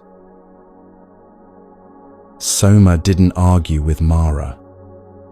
She didn't try to prove her intelligence or defend her capability. She didn't spiral into self-doubt or abandon her practice. Instead, she spoke with absolute clarity. "What does gender have to do with understanding?" she said. "What does any external measure have to do with awakening? When the mind is concentrated, when wisdom is present, when one sees clearly how things actually are, that's what matters. Not the body you're born with, not the intelligence you're measuring, not the worthiness you're questioning." Then she said something that cut through Mara's entire argument. "I know what you are. You're not honest assessment. You're not accurate evaluation. You're doubt itself, trying to masquerade as truth. And I see you clearly." Mara vanished immediately, because doubt can't survive being seen clearly for what it is. Soma continued her practice and reached full awakening shortly after. Not because she had convinced herself she was smart enough, or capable enough, or worthy enough, but because she'd seen through the voice that kept insisting she wasn't. This story maps exactly onto the experience of self-doubt that undermines your efforts before you've even begun. You want to try something new, learn a skill, start a project, pursue an opportunity, speak up in a meeting, create something meaningful. And immediately, a voice arises. "You're not smart enough for this. You don't have what it takes. People like you don't succeed at things like this. You'll embarrass yourself if you try." The voice sounds like honest self-assessment. It presents itself as realistic evaluation, protecting you from inevitable failure. It claims to be telling you the truth about your limitations. But this voice is Mara. It's not accurate assessment. It's habitual doubt wearing the mask of rational thinking. The crucial recognition is that this voice is a mental event, not a truth about your capabilities. It's a thought arising in your mind, shaped by past experiences, old wounds, internalized criticism, and the brain's tendency to predict failure as a form of protection. When Mara told Soma she had two-finger intelligence, he wasn't providing accurate information about her mental capacity. He was deploying a specific kind of attack designed to make her abandon her practice before discovering what she was actually capable of. Your doubt voice does the same thing. You're not smart enough. isn't a factual assessment of your intelligence. It's a thought pattern trying to keep you from attempting things where you might fail, might be judged, might discover that effort doesn't always lead to immediate success. The thought feels protective. If you don't try, you can't fail. If you accept that you're not capable, you don't have to face the vulnerability of attempting something difficult. The doubt voice offers the false comfort of avoiding risk by avoiding all effort. But what it actually does is keep you trapped. Not trapped by your actual limitations.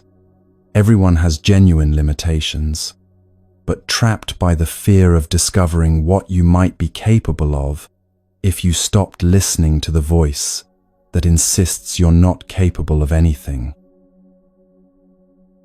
Notice how Mara's timing was strategic. He didn't appear when Soma first started practicing, when she was a beginner making obvious mistakes. He appeared when she was close to breakthrough, when her understanding had genuinely deepened, when she was on the verge of discovering her actual capacity. The doubt voice operates the same way in your life. It doesn't just whisper constantly in the background. It intensifies at specific moments, right before you're about to speak up, right before you submit your work, right before you take the risk that might lead somewhere meaningful. It shows up strongest not when you're failing, but when success becomes genuinely possible, and that possibility triggers the fear of what success would demand from you. Soma's response shows what breaks this pattern. She didn't argue with Mara about whether she was intelligent enough. She didn't try to prove her worthiness or defend her capability. She didn't gather evidence of past successes to counteract the criticism.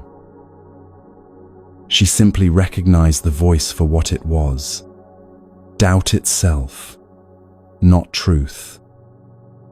And that recognition dissolved its power immediately. When you hear, "You're not smart enough for this," you can do what Soma did. Instead of engaging with the content of the thought, arguing whether you are or aren't smart enough, you can recognize the nature of the thought itself. This is Mara. This is the habitual doubt voice. This is the mental pattern that arises whenever you're about to attempt something that involves risk, vulnerability, or the possibility of failure. The thought isn't providing accurate information about your capabilities. It's executing its programmed function, keeping you safe from the vulnerability of trying, by convincing you that trying is pointless because you lack the necessary capacity. Soma said, "I know what you are." That knowing, that clear recognition of doubt, as doubt rather than truth, is what dissolves its grip. You don't have to believe the thought. You don't have to argue with it. You don't have to prove it wrong. You can simply see it.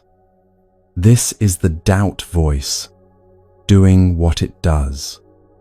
This is Mara, telling me I'm not capable, as a way of keeping me from attempting what scares me. The recognition itself changes your relationship to the thought. Instead of taking it as accurate assessment of your limitations, you see it as a mental event with a specific function. A function that's trying to protect you through restriction rather than supporting you through encouragement. This doesn't mean ignoring genuine limitations or attempting things you're genuinely unprepared for. Wisdom includes honest assessment of what you currently know and don't know, what you're currently able and unable to do. But there's an enormous difference between honest assessment and the doubt voice. Honest assessment says, I don't currently have this skill, so I'll need to learn it. Or, this task requires knowledge I haven't yet acquired, so I'll need to study first. Honest assessment identifies specific gaps and suggests specific remedies. The doubt voice says, you're not smart enough, or you're not the kind of person who succeeds at this, or you'll never be capable of this. The doubt voice makes global, permanent pronouncements about your fundamental inadequacy. Here's another distinction. Honest assessment feels neutral, even when it identifies significant gaps in your current knowledge. It's information you can work with. The doubt voice feels heavy, defeating, final. It doesn't offer you anything to work with, just a pronouncement that you should give up. Soma understood this distinction perfectly. She didn't claim to already know everything or to have nothing left to learn, but she refused to accept Mara's pronouncement that she was fundamentally incapable of understanding. When the mind is concentrated, when wisdom is present, when one sees clearly, this was her criteria. Not whether she matched some external measure of worthiness, but whether she was actually doing the work that led to understanding. You can apply the same criteria. Instead of asking, am I smart enough? You can ask, am I doing the work that develops the capacity I need? Instead of accepting the global pronouncement, you're not capable, you can identify specific skills to develop.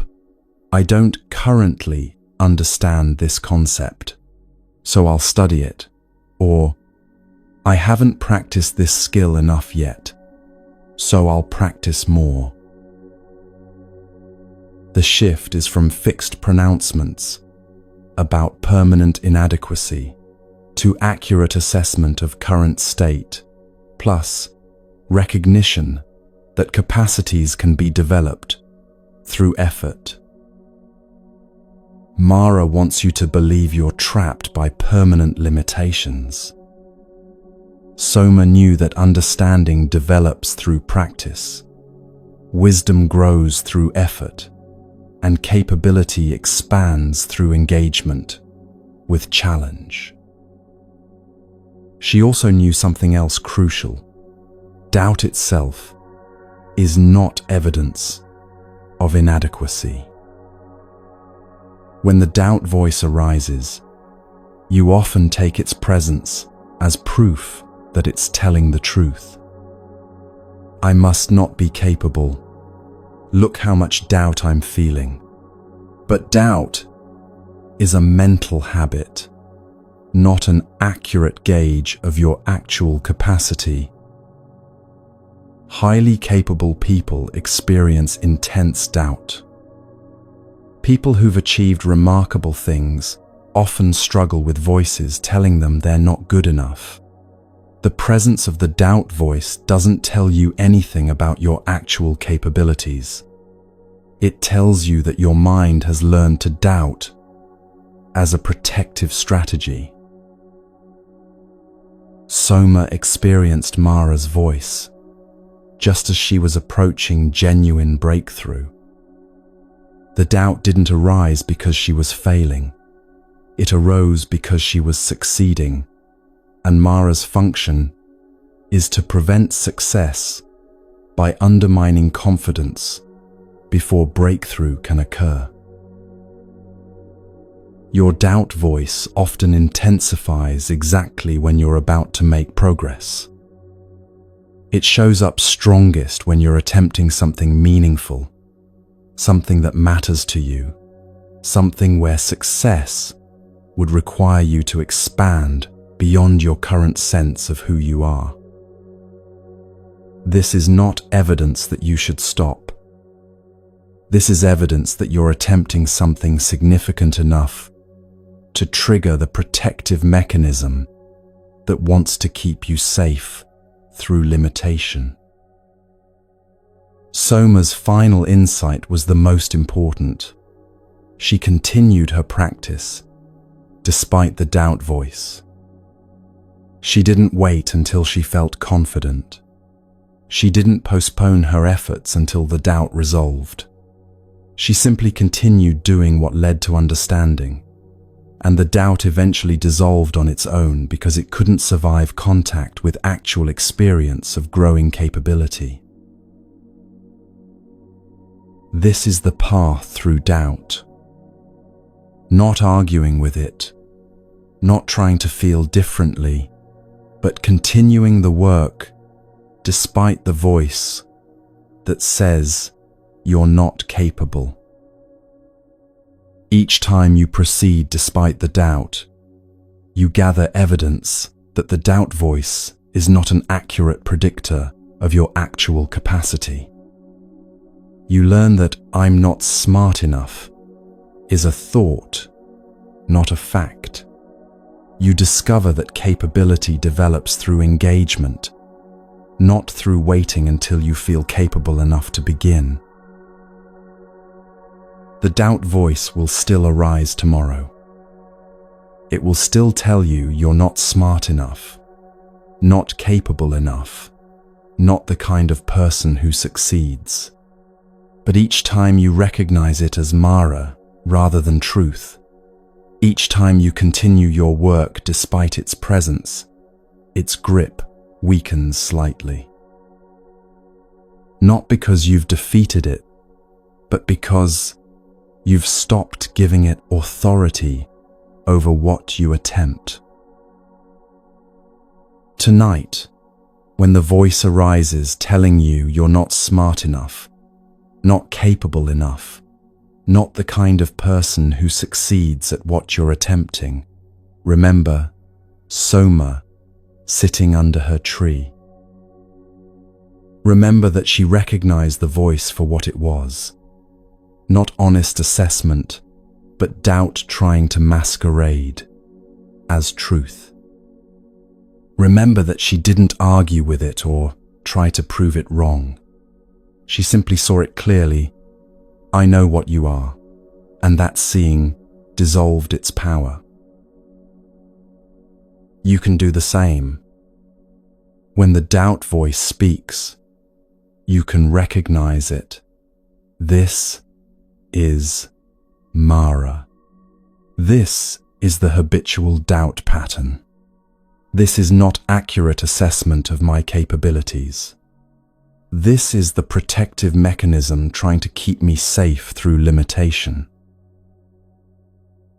Then you can continue your work. Not because you feel confident, not because the doubt has resolved, but because you've recognized that the doubt voice is not an authority on what you're capable of. Your capability isn't determined by how the doubt voice evaluates you. It's determined by whether you do the work that develops capacity, the study, the practice, the engagement with challenge, the willingness to learn from failure rather than treating failure as confirmation of permanent inadequacy. Soma reached awakening not because she convinced herself she was smart enough. She reached it because she saw through the voice that kept insisting she wasn't, and continued her practice despite doubt's attempts to undermine her. The same path is available to you. See doubt clearly when it arises. Recognize it as Mara, not truth. Then continue your work, despite its presence. That's how the voice loses its grip, not through being defeated in argument, but through being seen clearly and then proven wrong through actual engagement with what you're capable of learning.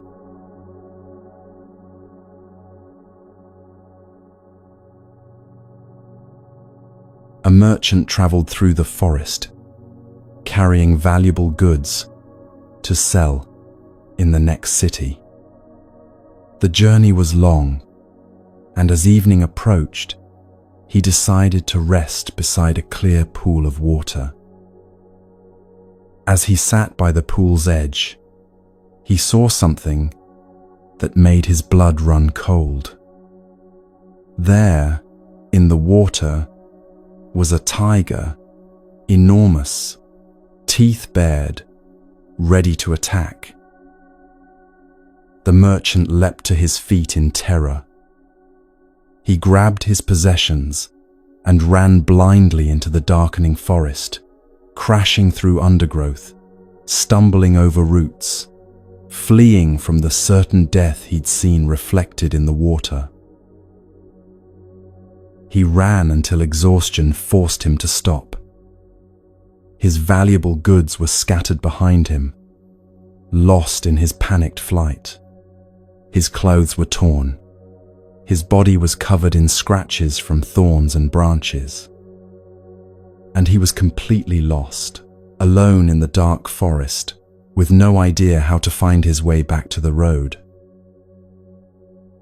Hours later, another traveler came to the same pool. This traveler was thirsty and knelt at the water's edge to drink. He too saw the tiger in the water, the same fierce image that had sent the merchant fleeing in terror. But this traveler didn't run. Instead, he looked up. There, in the tree above the pool, a tiger slept peacefully on a high branch. The fierce, attacking tiger in the water was simply the sleeping tiger's reflection, distorted by ripples, made menacing by the viewer's interpretation of what they were seeing. The sleeping tiger posed no threat. It was resting after a meal, completely uninterested in the human below. The merchant had fled from a distorted reflection of something that wasn't actually threatening him. The traveler drank from the pool, rested peacefully for the night, and continued his journey the next morning.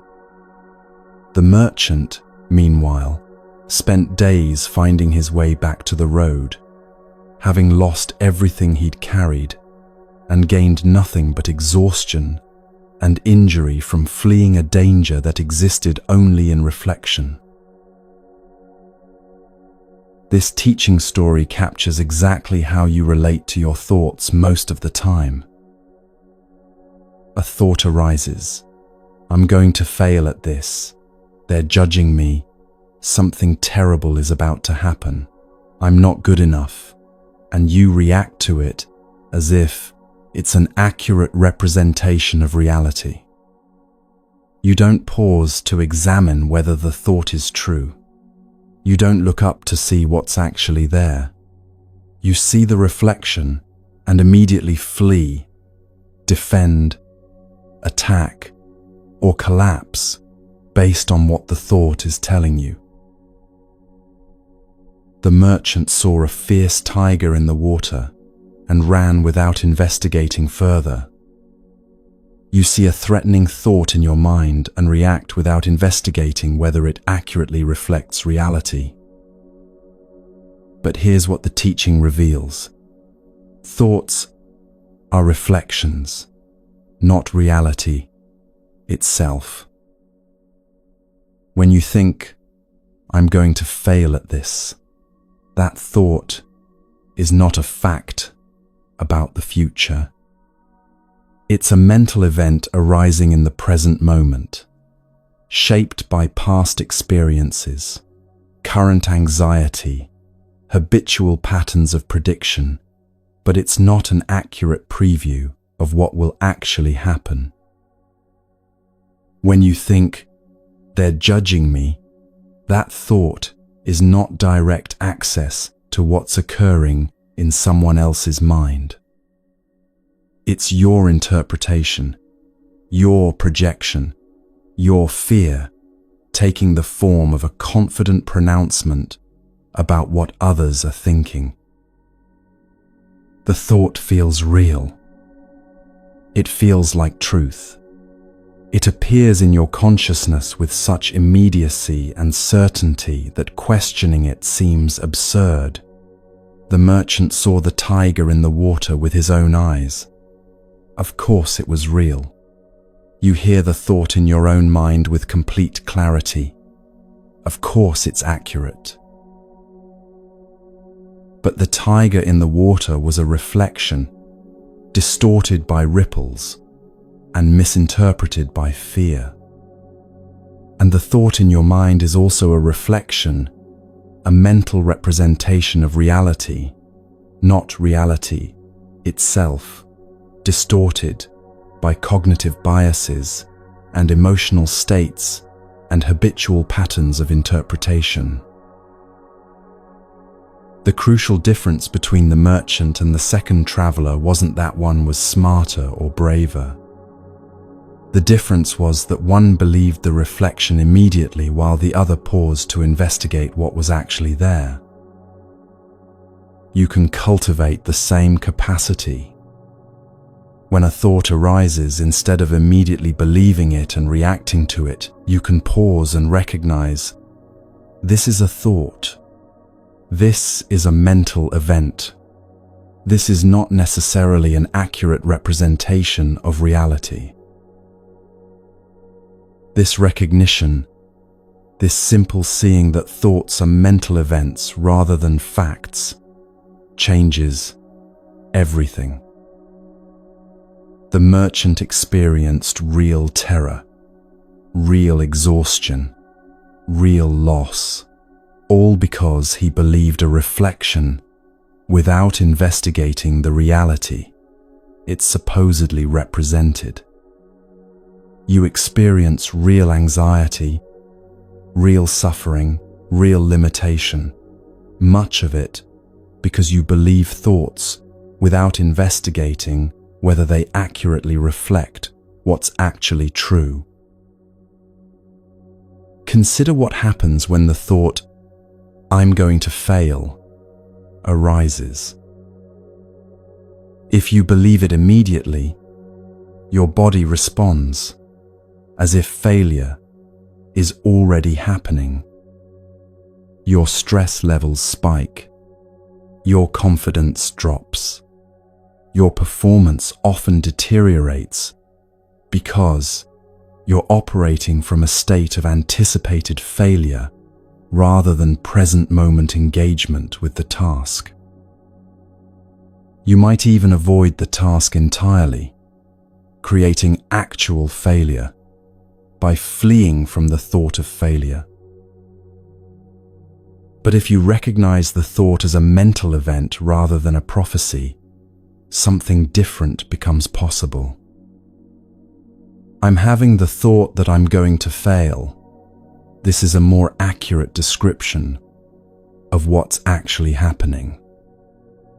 A thought has arisen in your mind. That's all.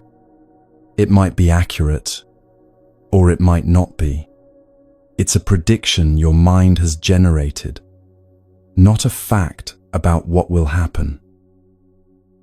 From that recognition, you can investigate. Is this thought based on actual evidence, or is it based on habitual anxiety? What's actually true about this situation right now? What concrete actions would address any real challenges I'm facing? This is what the second traveler did. He saw the reflection, then looked up to see what was actually there. He didn't deny that he'd seen a tiger in the water. He had. But he didn't stop at the reflection. He investigated further and discovered the gap between the distorted reflection and the actual reality. The practice isn't about stopping thoughts or changing them or only thinking positive thoughts. It's about recognizing thoughts, as mental events that arise and pass, that may or may not accurately represent reality, that you can observe rather than automatically believe. Right now, as you listen to these words, thoughts are arising in your mind. Maybe thoughts agreeing with what's being said. Maybe thoughts disagreeing. Maybe thoughts about something completely unrelated. These thoughts appear in your awareness, and normally you'd identify with them completely. You'd become them, believe them, react to them as if they're truth. But you can also observe them. You can notice a thought of agreement just arose. A thought of skepticism just arose. A thought about tomorrow's meeting just arose. The thoughts are mental events occurring in your awareness, but you, the awareness itself, are not identical to the thoughts.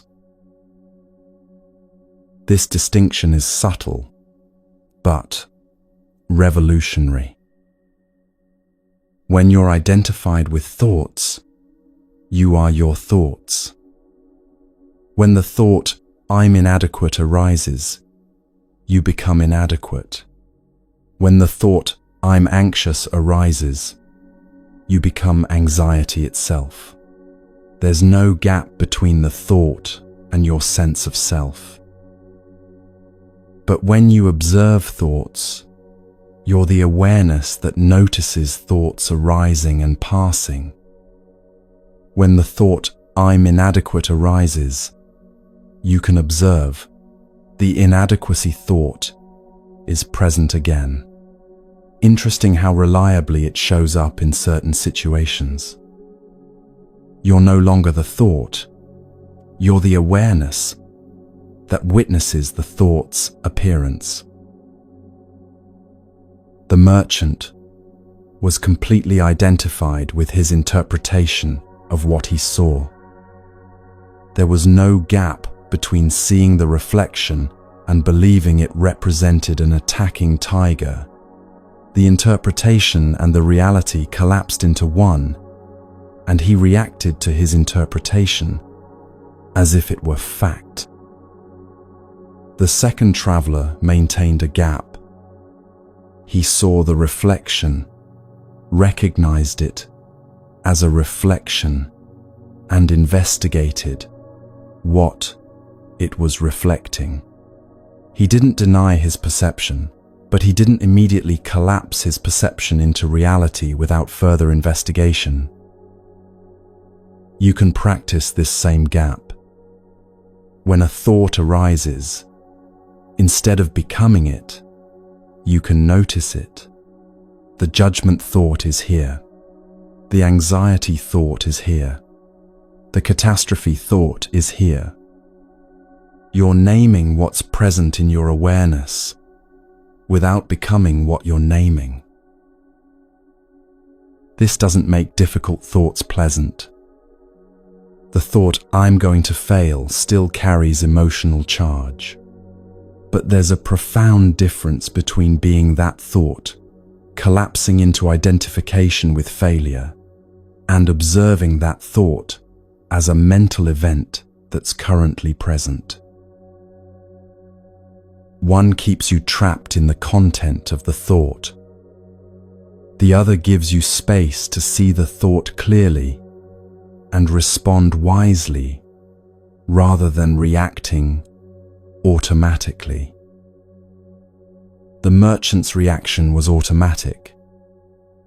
He saw the tiger and ran without conscious choice, driven by the survival instinct, triggered by his interpretation. Hours later, lost in the forest, he might have regretted his panicked flight. But in the moment, there was no gap between perception and reaction. The second traveler had a gap. He saw the tiger, felt the instinctive fear response, and paused long enough to investigate before reacting. That pause made all the difference. You can cultivate that same pause. When a threatening thought arises, you can notice the impulse to believe it and react to it, and in that noticing, create a small gap where wisdom can operate. In that gap, you can ask, is this thought accurate? Is this thought helpful? Is this thought based on current reality or past experience? What would change if I didn't believe this thought right now? These questions aren't intellectual exercises.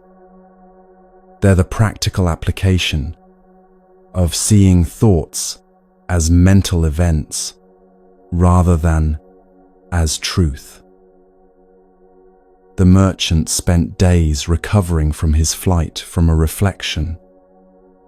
He lost his goods, his time, his peace of mind, all because he couldn't distinguish between a distorted reflection and reality. How much of your life is spent fleeing from, fighting with, or being controlled by thoughts that are distorted reflections rather than accurate representations of what's actually happening? How much anxiety is generated by believing predictions about the future that haven't happened yet? How much anger is triggered by believing interpretations of others' intentions that may not be accurate? How much shame comes from believing harsh self-judgments that describe distorted reflections of who you are, rather than the complex reality? The teaching isn't that thoughts are always wrong. Sometimes the reflection in the water accurately shows what's above it. Sometimes your thoughts accurately represent reality. The teaching is that thoughts are reflections, not reality itself, and wisdom requires investigating whether the reflection is accurate before reacting to it as if it's fact. The second traveler's investigation was simple. He looked up. That's all it took. One moment of checking the reflection against reality. Your investigation can be equally simple. When a thought arises that triggers strong emotion or compulsive reaction, pause and check. Is this thought describing what's actually happening right now? Or is it a prediction, interpretation, judgment, or memory? Most thoughts that cause suffering are not descriptions of present moment reality. They're predictions about the future, interpretations of ambiguous situations, judgments based on old stories about yourself, memories replayed as if they're still happening. When you see this clearly, when you recognize thoughts as mental events rather than as reality, something fundamental shifts. You're no longer trapped by your thoughts because you're no longer identified with them. You're the awareness that witnesses thoughts arising and passing, and from that awareness, you can choose how to respond rather than reacting automatically. Tonight, practice what the the second traveler practiced. When a thought arises that normally would capture you completely, pause and recognize this is a thought. This is a mental event. This is a reflection that may or may not accurately represent reality. Then investigate. Look up from the reflection to see what's actually there. Check the thought against present moment reality rather than believing it automatically. You'll find that many thoughts you've been treating as facts are actually interpretations. Many predictions you've been treating as certain futures are actually anxious projections. Many judgments you've been treating as truth are actually old stories running on automatic. And in seeing this, in recognizing thoughts as mental events rather than as reality, you gain the freedom to respond wisely rather than react automatically. You can acknowledge the thought without being controlled by it. You can observe it without becoming it. The merchant lost everything by believing a reflection without investigation. The second traveler lost nothing by taking one moment to look up and see clearly.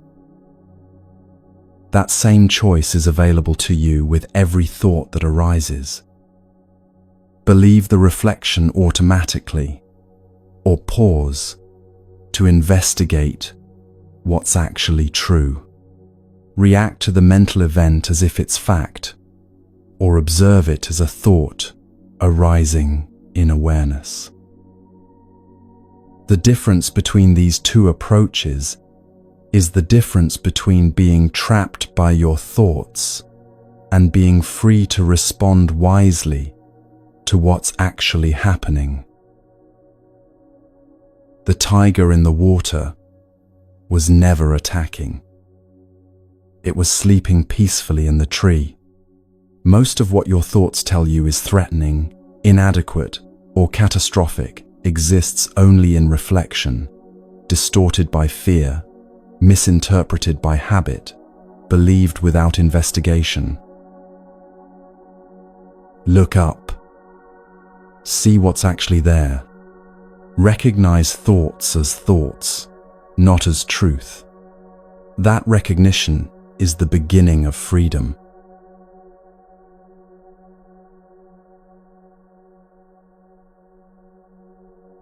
A young monk named Santati had everything required for serious practice.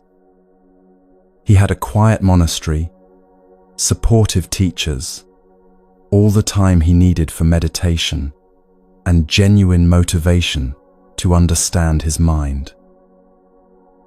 But when he sat down to meditate, his mind refused to cooperate.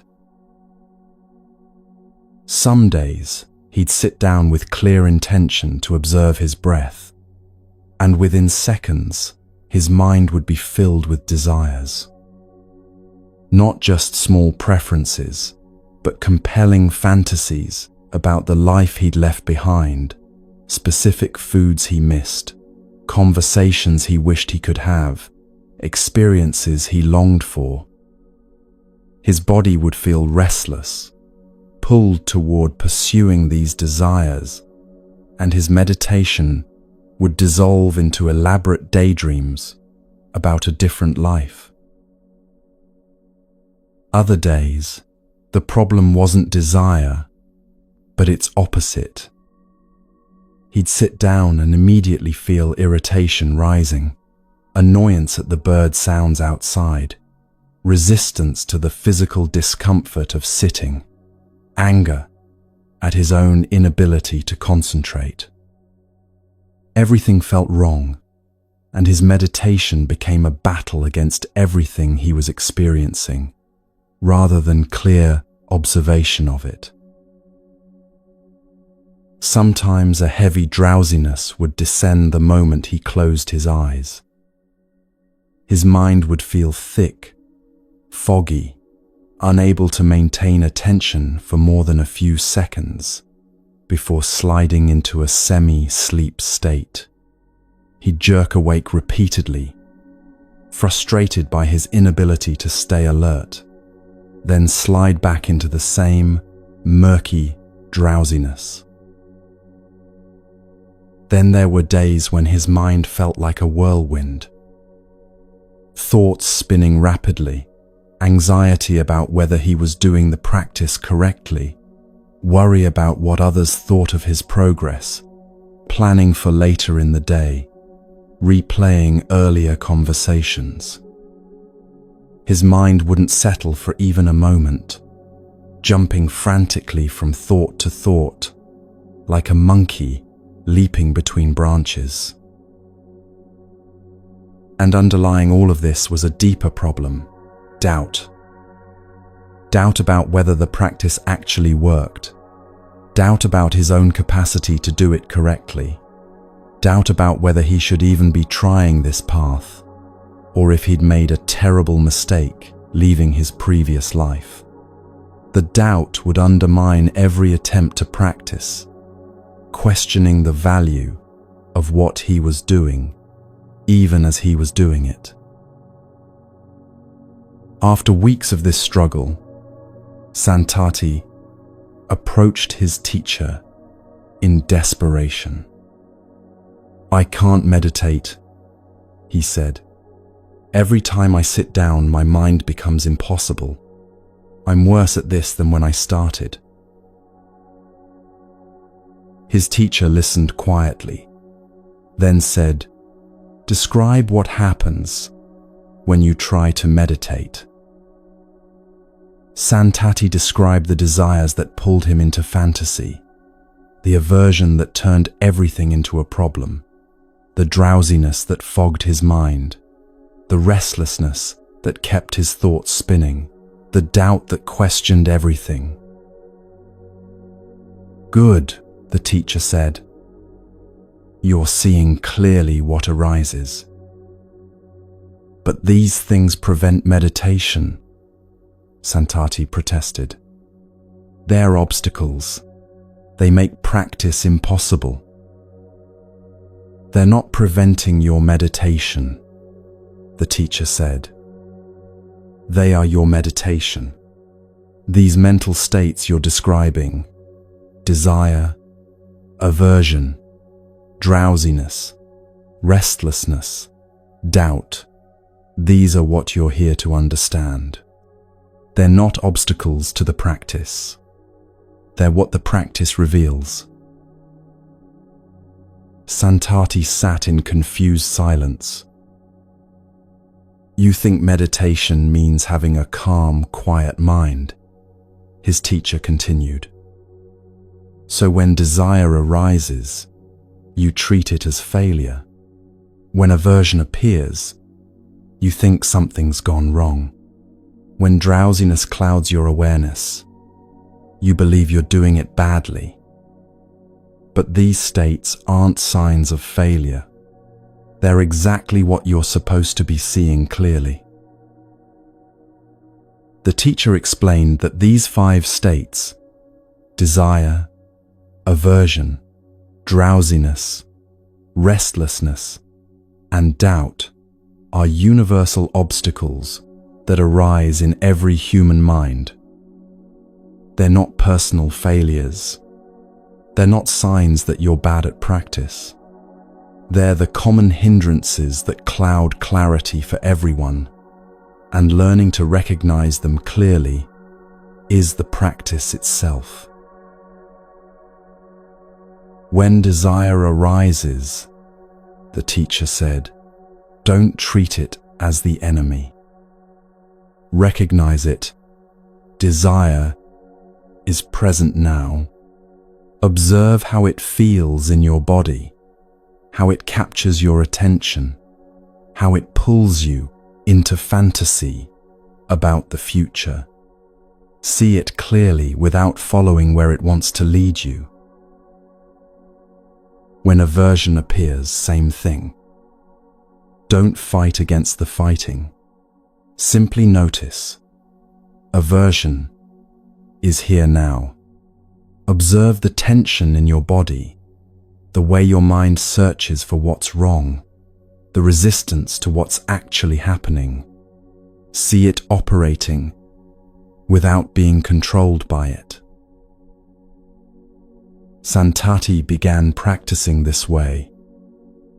Instead of treating the hindrances as problems to overcome, he treated them as mental states to observe clearly.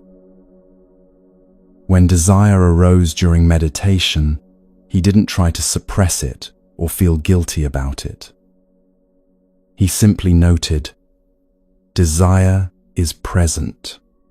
He observed how desire felt, the pulling sensation towards something not here, the way his mind constructed elaborate scenarios about obtaining what it wanted, the restlessness in his body. When he observed desire this way instead of following it or fighting it, something surprising happened. The desire didn't immediately disappear, but his relationship to it changed. He wasn't captured by it anymore. He was aware of it arising and eventually passing, like weather moving through the sky. The same pattern worked with the other hindrances. When aversion appeared, when he felt irritation at sounds or resistance to discomfort, he'd note, aversion is here. He'd observe the contraction in his chest, the tightness in his jaw, the way his mind searched for what to blame. And in that clear seeing, the aversion would gradually release its grip. Drowsiness required a different approach. When the heavy fog descended, he'd open his eyes, stand up, or splash water on his face, practical measures to work with the physical state. But he'd also observe how drowsiness felt, how it dulled his awareness, how it operated as an escape from the discomfort of present moment attention. Restlessness became fascinating to observe. He'd watch his mind jumping from thought to thought, feel the anxiety driving the movement, notice the way restlessness convinced him that something important needed his attention right now. In seeing it clearly, the frantic quality would sometimes settle, not through force, but through being fully seen.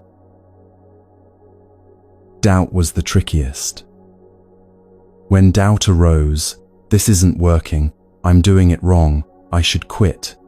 His habit was to engage with the content, to argue with the doubt, or be convinced by it. But when he simply observed, doubt is present now, he saw that doubt was just another mental state, not necessarily an accurate assessment of reality. Over time, Santati discovered something profound. The hindrances hadn't gone away completely. Desire still arose, aversion still appeared, drowsiness still clouded his mind sometimes. But they no longer controlled him, because he'd learned to see them as temporary mental states, rather than as truth about himself or his practice. This teaching directly addresses what happens in your daily life when your mind refuses to settle. You sit down to focus on important work, and immediately desire pulls your attention elsewhere. You want to check your phone, browse the internet, get a snack, talk to someone, anything other than the task in front of you. The desire feels compelling, and you either follow it or spend your energy fighting it. Or you're trying to relax after a difficult day, and aversion fills your mind. Everything irritates you. the noise from the neighbors, the temperature of the room, your partner's innocent comment. Your mind is searching for what's wrong, turning everything into a problem, and you can't settle into peace because you're in constant resistance to what is. Or you need to make an important decision, and drowsiness descends. Your mind fogs over. You can't think clearly. You feel an overwhelming urge to sleep or zone out. What you don't recognize is that drowsiness is often your mind's escape mechanism when something feels too difficult or uncomfortable to face directly. Or you're lying in bed trying to sleep, and restlessness takes over. Your mind spins through tomorrow's tasks, replays today's conversations, plans elaborate futures, worries about unlikely disasters. The more you try to stop the spinning, the faster it seems to move. And running underneath all of this might be doubt. Doubt about whether you're making the right choices, whether you're capable of what you're attempting, whether anything you're doing matters. The doubt undermines your efforts, even as you're making them, questioning whether there's any point in trying. These 5 states, desire, aversion, drowsiness, restlessness, doubt, are exactly what Santati encountered. They're universal obstacles to clarity and peace. They arise in every human mind, not because you're doing something wrong, but because this is how minds operate when they're not trained to see clearly. The usual approach is to fight these states or be controlled by them. You try to suppress desire, eliminate aversion, power through drowsiness, force your mind to stop spinning, convince yourself out of doubt, or you give up and let these states run your life, following every desire, indulging every aversion, escaping into drowsiness, being swept along by restlessness, paralyzed by doubt. Santati's teacher offered a third option: see these states clearly, without being controlled by them. When desire arises, you can notice desire is present. Not, I want this and must have it. Not, I'm bad for wanting this, but simply, desire is present in my awareness right now. This recognition creates space between you and the desire. You're no longer identified with it. You're the awareness that notices desire arising. From that space, you can observe how desire operates, how it pulls your attention toward what's not here, how it creates restlessness in your body, how it spins stories about how much better life would be if only you had what you want. And in that clear seeing, you're not controlled by it. The same process works with the other hindrances. Aversion is present. Drowsiness is here. Restlessness is operating. Doubt has arisen. Each recognition names what's happening without becoming it, creating the space where wisdom can operate. This isn't suppression.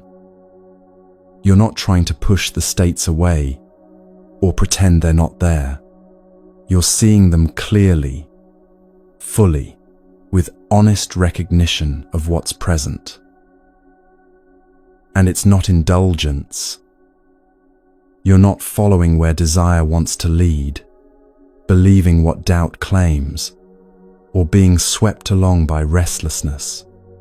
You're observing the state without being controlled by it.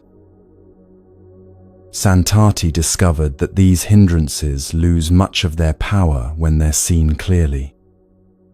Not because seeing them makes them vanish instantly, but because seeing them prevents you from being unconsciously driven by them.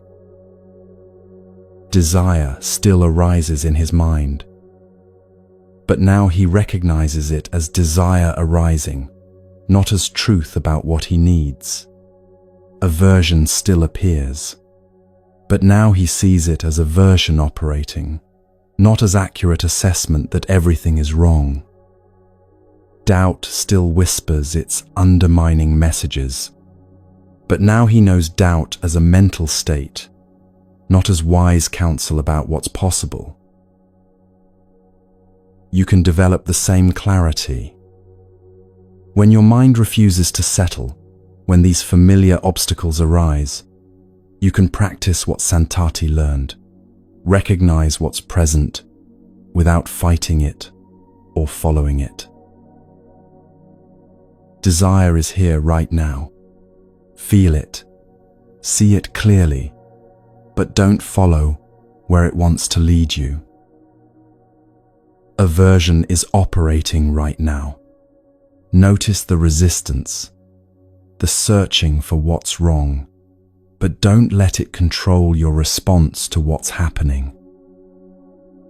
Drowsiness is present. See it.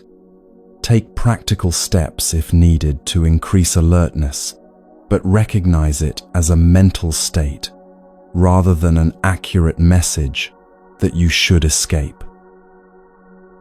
Restlessness is here. Watch the mind spinning. Feel the anxiety underneath, but don't be swept along by the frantic movement. Doubt has arisen. Hear its questioning. Recognize its undermining quality, but don't mistake it for wisdom or accurate assessment. Each clear recognition creates a small gap between the hindrance and your response to it. In that gap, freedom lives. Freedom to respond wisely, rather than being unconsciously driven by whatever state happens to be present. Tonight, when you notice your mind refusing to settle, remember Santati's discovery. The obstacles aren't signs of failure. They're not evidence that something's wrong with you. They're universal mental states that cloud clarity for everyone, and learning to recognize them clearly is how you stop being controlled by them. You don't need perfect concentration or an obstacle-free mind. You need clear recognition of what's actually present. Desire is here. Aversion is operating. Drowsiness has descended. Restlessness is spinning. Doubt is whispering. Name what's present.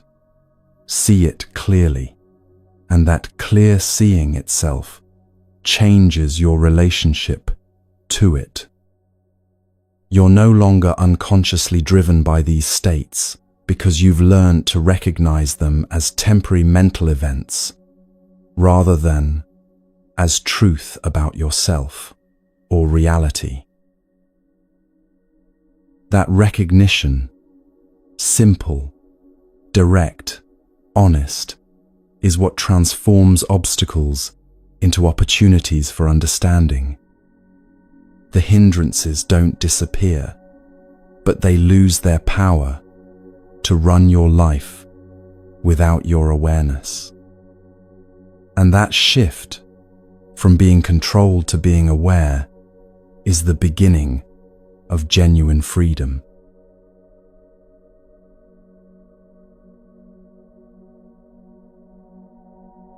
Puna woke before dawn every day to the same brutal reality. She was a slave in a wealthy household, owned like property, worked until her body screamed for rest, then worked more. Her hands were calloused and scarred from endless labor. Her back was marked from beatings when her work wasn't fast enough or perfect enough.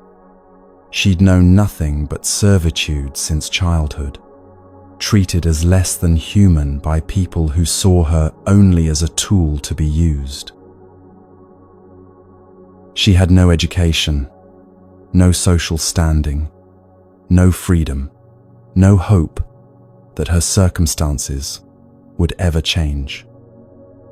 According to the rigid social hierarchy of her time, she was at the absolute bottom, untouchable, unworthy, fundamentally contaminated by the lowness of her birth.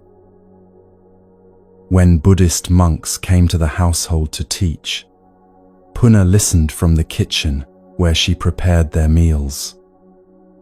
The teachings spoke about freedom, about awakening, about the possibility of liberation from suffering. But surely these teachings weren't meant for someone like her. One day, she gathered courage to approach one of the teachers. "Can someone like me practice?" she asked quietly, expecting rejection. "Someone with my background, my circumstances, my contamination?" The teacher looked at her directly. Perhaps for the first time, anyone in that household had truly looked at her as a person. "Your mind," he said, "is like the sky. Clouds pass through it. Dark clouds, heavy clouds, storm clouds, but they don't stain the sky itself. The sky remains fundamentally clear regardless of what passes through it." Puna didn't understand. Her life had been nothing but dark clouds. How could her mind be compared to a clear sky? "Everything you've experienced," the teacher continued, "all the suffering, all the mistreatment, all the conditioning about your unworthiness, these are events that have happened to you. But they're not what you fundamentally are. Beneath all the accumulated pain and all the stories you've been told about yourself, your basic awareness remains untouched, pristine, capable of freedom." Puna began practicing with whatever time she could steal from her endless work. Minutes before dawn, moments during brief rest periods, late at night when her body was exhausted, but her mind was alert. She discovered something astonishing. When she observed her mind directly, not the thoughts about herself, not the painful memories, not the shame and conditioning, but the awareness itself that witnessed all of this, she found something that her circumstances hadn't touched. The awareness that noticed her thoughts was not damaged by those thoughts. The awareness that experienced pain was not itself painful. The awareness that witnessed shame was not itself ashamed. There was something in her that remained fundamentally clear, like the sky the teacher had described. This didn't make her suffering disappear. Her circumstances remained brutal. Her body still ached from overwork. The social conditioning still whispered that she was worthless. But she'd discovered something within herself that wasn't defined by any of this. She practiced observing the difference between what happened in her awareness and the awareness itself. painful thoughts arose. She could see them arising in awareness. Memories of mistreatment surfaced. She could observe them appearing in awareness. Feelings of shame and worthlessness emerged. She could watch them moving through awareness. But the awareness that witnessed all of this remained unchanged, untouched, fundamentally clear.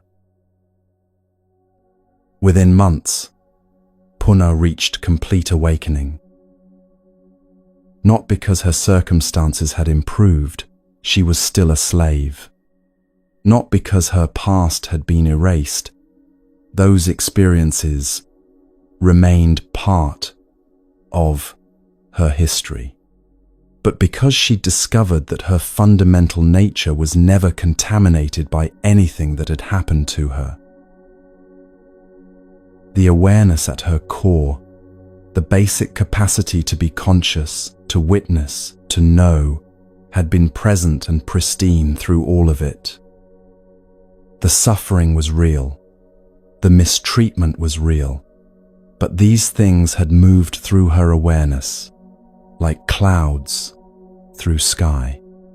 They hadn't stained what she essentially was. This teaching directly challenges one of the deepest sources of negative thinking, the belief that your past has fundamentally damaged or contaminated you. You think, I've experienced too much trauma to be truly whole. My childhood ruined me. I've made too many mistakes to deserve peace. My life experiences have broken something essential in me that can't be fixed. These thoughts treat your past experiences as if they've permanently stained your fundamental nature.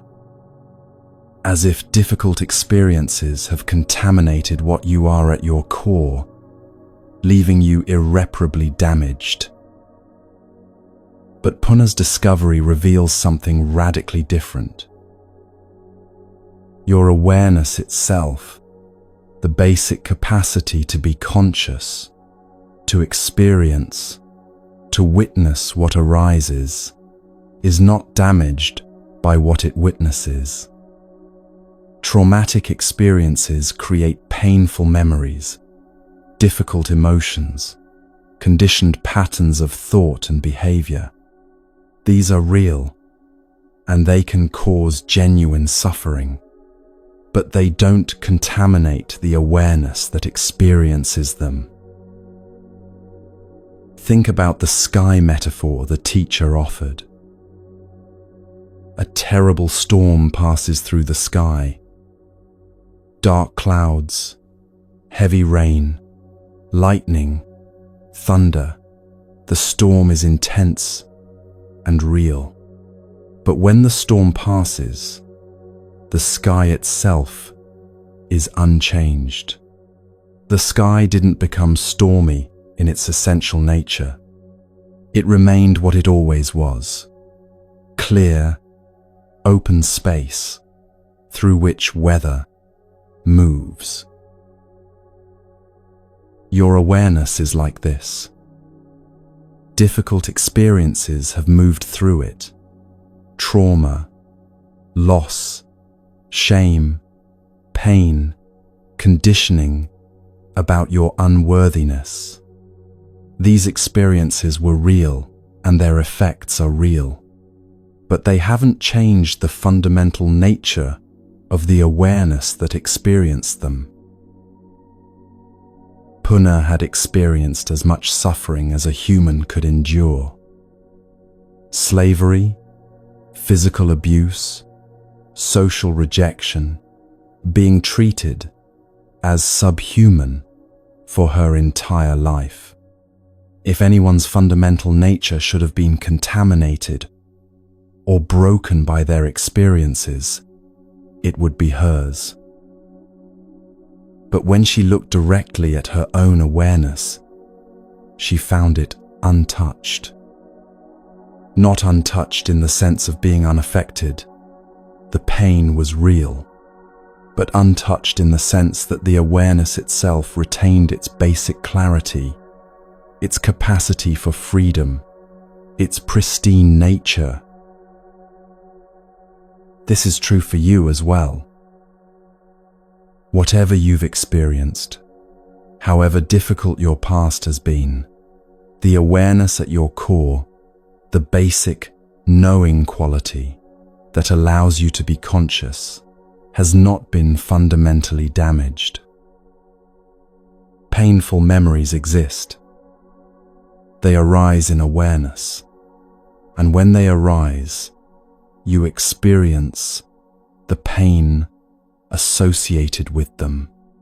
But notice, the awareness that experiences painful memories is not itself a painful memory. It's the clear space in which memories appear. Difficult emotions arise. Shame, fear, grief, these move through your awareness and you feel them fully. But the awareness that feels shame is not itself ashamed. The awareness that feels fear is not itself afraid.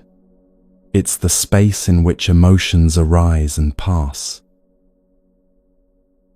Negative thoughts about yourself appear. I'm damaged. I'm broken. I'm worthless. These thoughts arise in consciousness. But notice, the awareness that witnesses these thoughts is not damaged, broken, or worthless. It's the clear capacity to know that these thoughts are present. This distinction is crucial. You are not the traumatic memories that arise in awareness. You are the awareness in which those memories appear. You are not the painful emotions. You are the awareness that feels them. You are not the negative thoughts about yourself. You are the awareness that witnesses those thoughts. And that awareness, your fundamental capacity to be conscious, has never been damaged by anything it has witnessed. Puna discovered this while still in slavery, still experiencing daily mistreatment, still surrounded by a society that insisted she was fundamentally contaminated. Her external circumstances hadn't validated her worthiness. Her past hadn't been erased or healed, but she'd found what was never contaminated in the first place, the pristine awareness at her core. This doesn't minimize trauma or suggest that difficult experiences don't matter. Trauma creates real suffering, real challenges, real patterns that need attention and often professional support. But it does challenge the belief that trauma has fundamentally broken something essential in you that can never be whole again.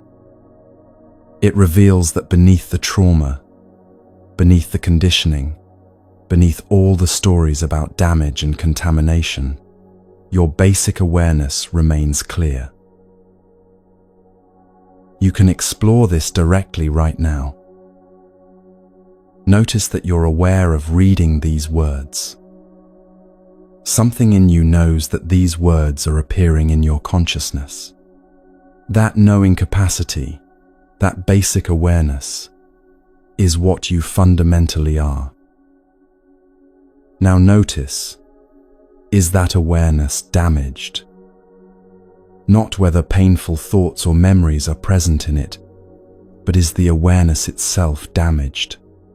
Is the basic capacity to know, to be conscious, fundamentally broken? When you look directly, you'll find what Puna found. The awareness itself is clear, pristine, untouched by what it witnesses. Difficult content arises in it, painful memories, harsh self-judgments, traumatic recollections, but the awareness that holds all of this remains fundamentally clear. This recognition doesn't erase your history or eliminate the need to work with trauma's effects, but it does reveal that you're not fundamentally damaged at your core, no matter what you've experienced. Puna's story is especially powerful because her circumstances were so extreme. If she could discover pristine awareness while being enslaved, beaten, and treated as subhuman, then this discovery is available regardless of how difficult your experiences have been. The awareness that knows your pain is not itself in pain.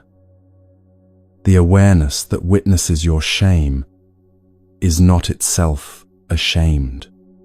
The awareness that sees your broken pieces is not itself broken. It's the clear, open space, like sky, in which all of these experiences arise and pass. This understanding transforms how you relate to negative thinking about yourself. When the thought arises, "My past has ruined me," you can recognize this as a thought appearing in awareness. The thought itself might carry emotional weight, might feel true, might be supported by painful memories. But the awareness, witnessing this thought, is not ruined. It remains clear, capable of knowing that this thought is present. When shame arises about past mistakes or experiences, you can recognize shame as an emotion moving through awareness. The emotion is real. The pain is real, but the awareness experiencing the shame is not itself contaminated by shame. It's the pristine space in which shame appears, exists for a time, and eventually passes.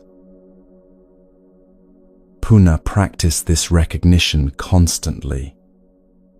In the midst of her daily suffering, she'd notice, there's pain arising in awareness.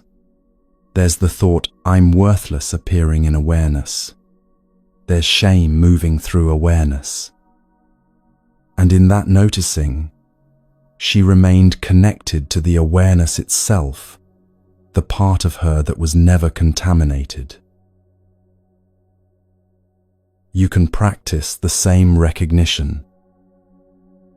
When difficult thoughts about yourself arise, notice them as events in awareness rather than as truth about awareness.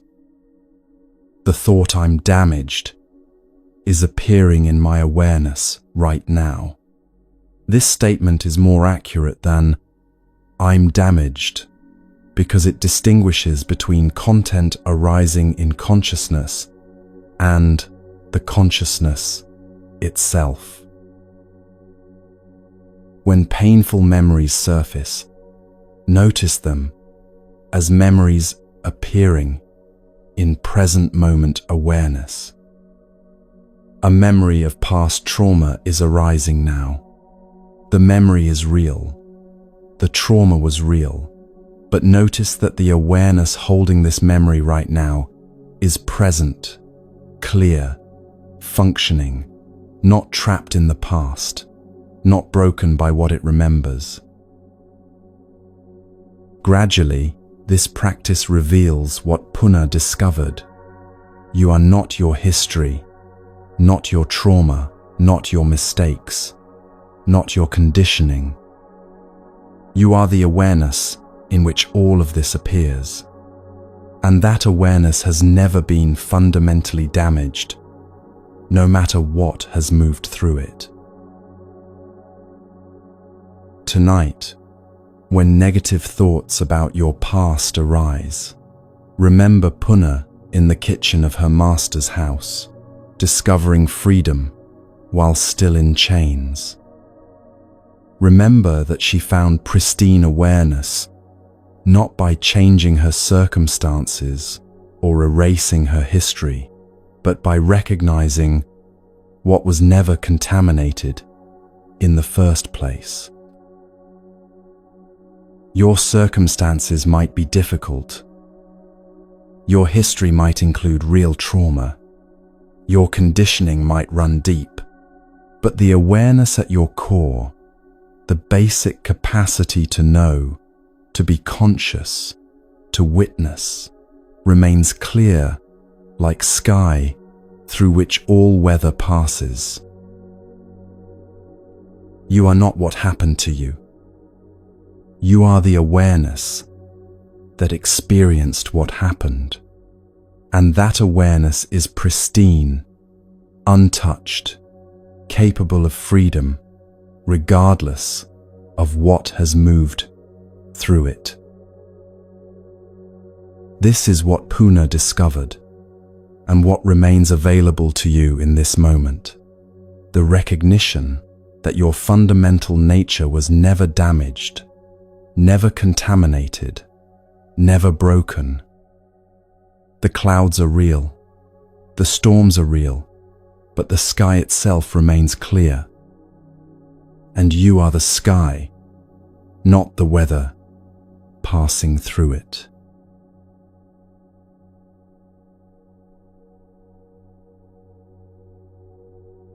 You've seen how negative thinking operates through different forms: harsh self-judgment, catastrophic predictions, endless rumination, appearance obsession, crippling doubt, believing every thought, being trapped by mental obstacles, and believing your past has ruined you. But beneath these different forms, you've also seen the same basic pattern: thoughts arising in awareness, being taken as truth without investigation, and controlling your responses to life. The freedom these Buddhist teachings offer isn't about stopping negative thoughts. Your mind will continue generating thoughts. That's what minds do. The freedom is in changing your relationship to those thoughts.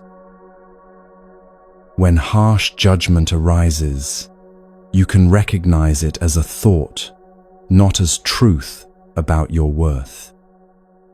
When catastrophic predictions appear, you can investigate what's actually happening rather than fleeing from imagined disasters.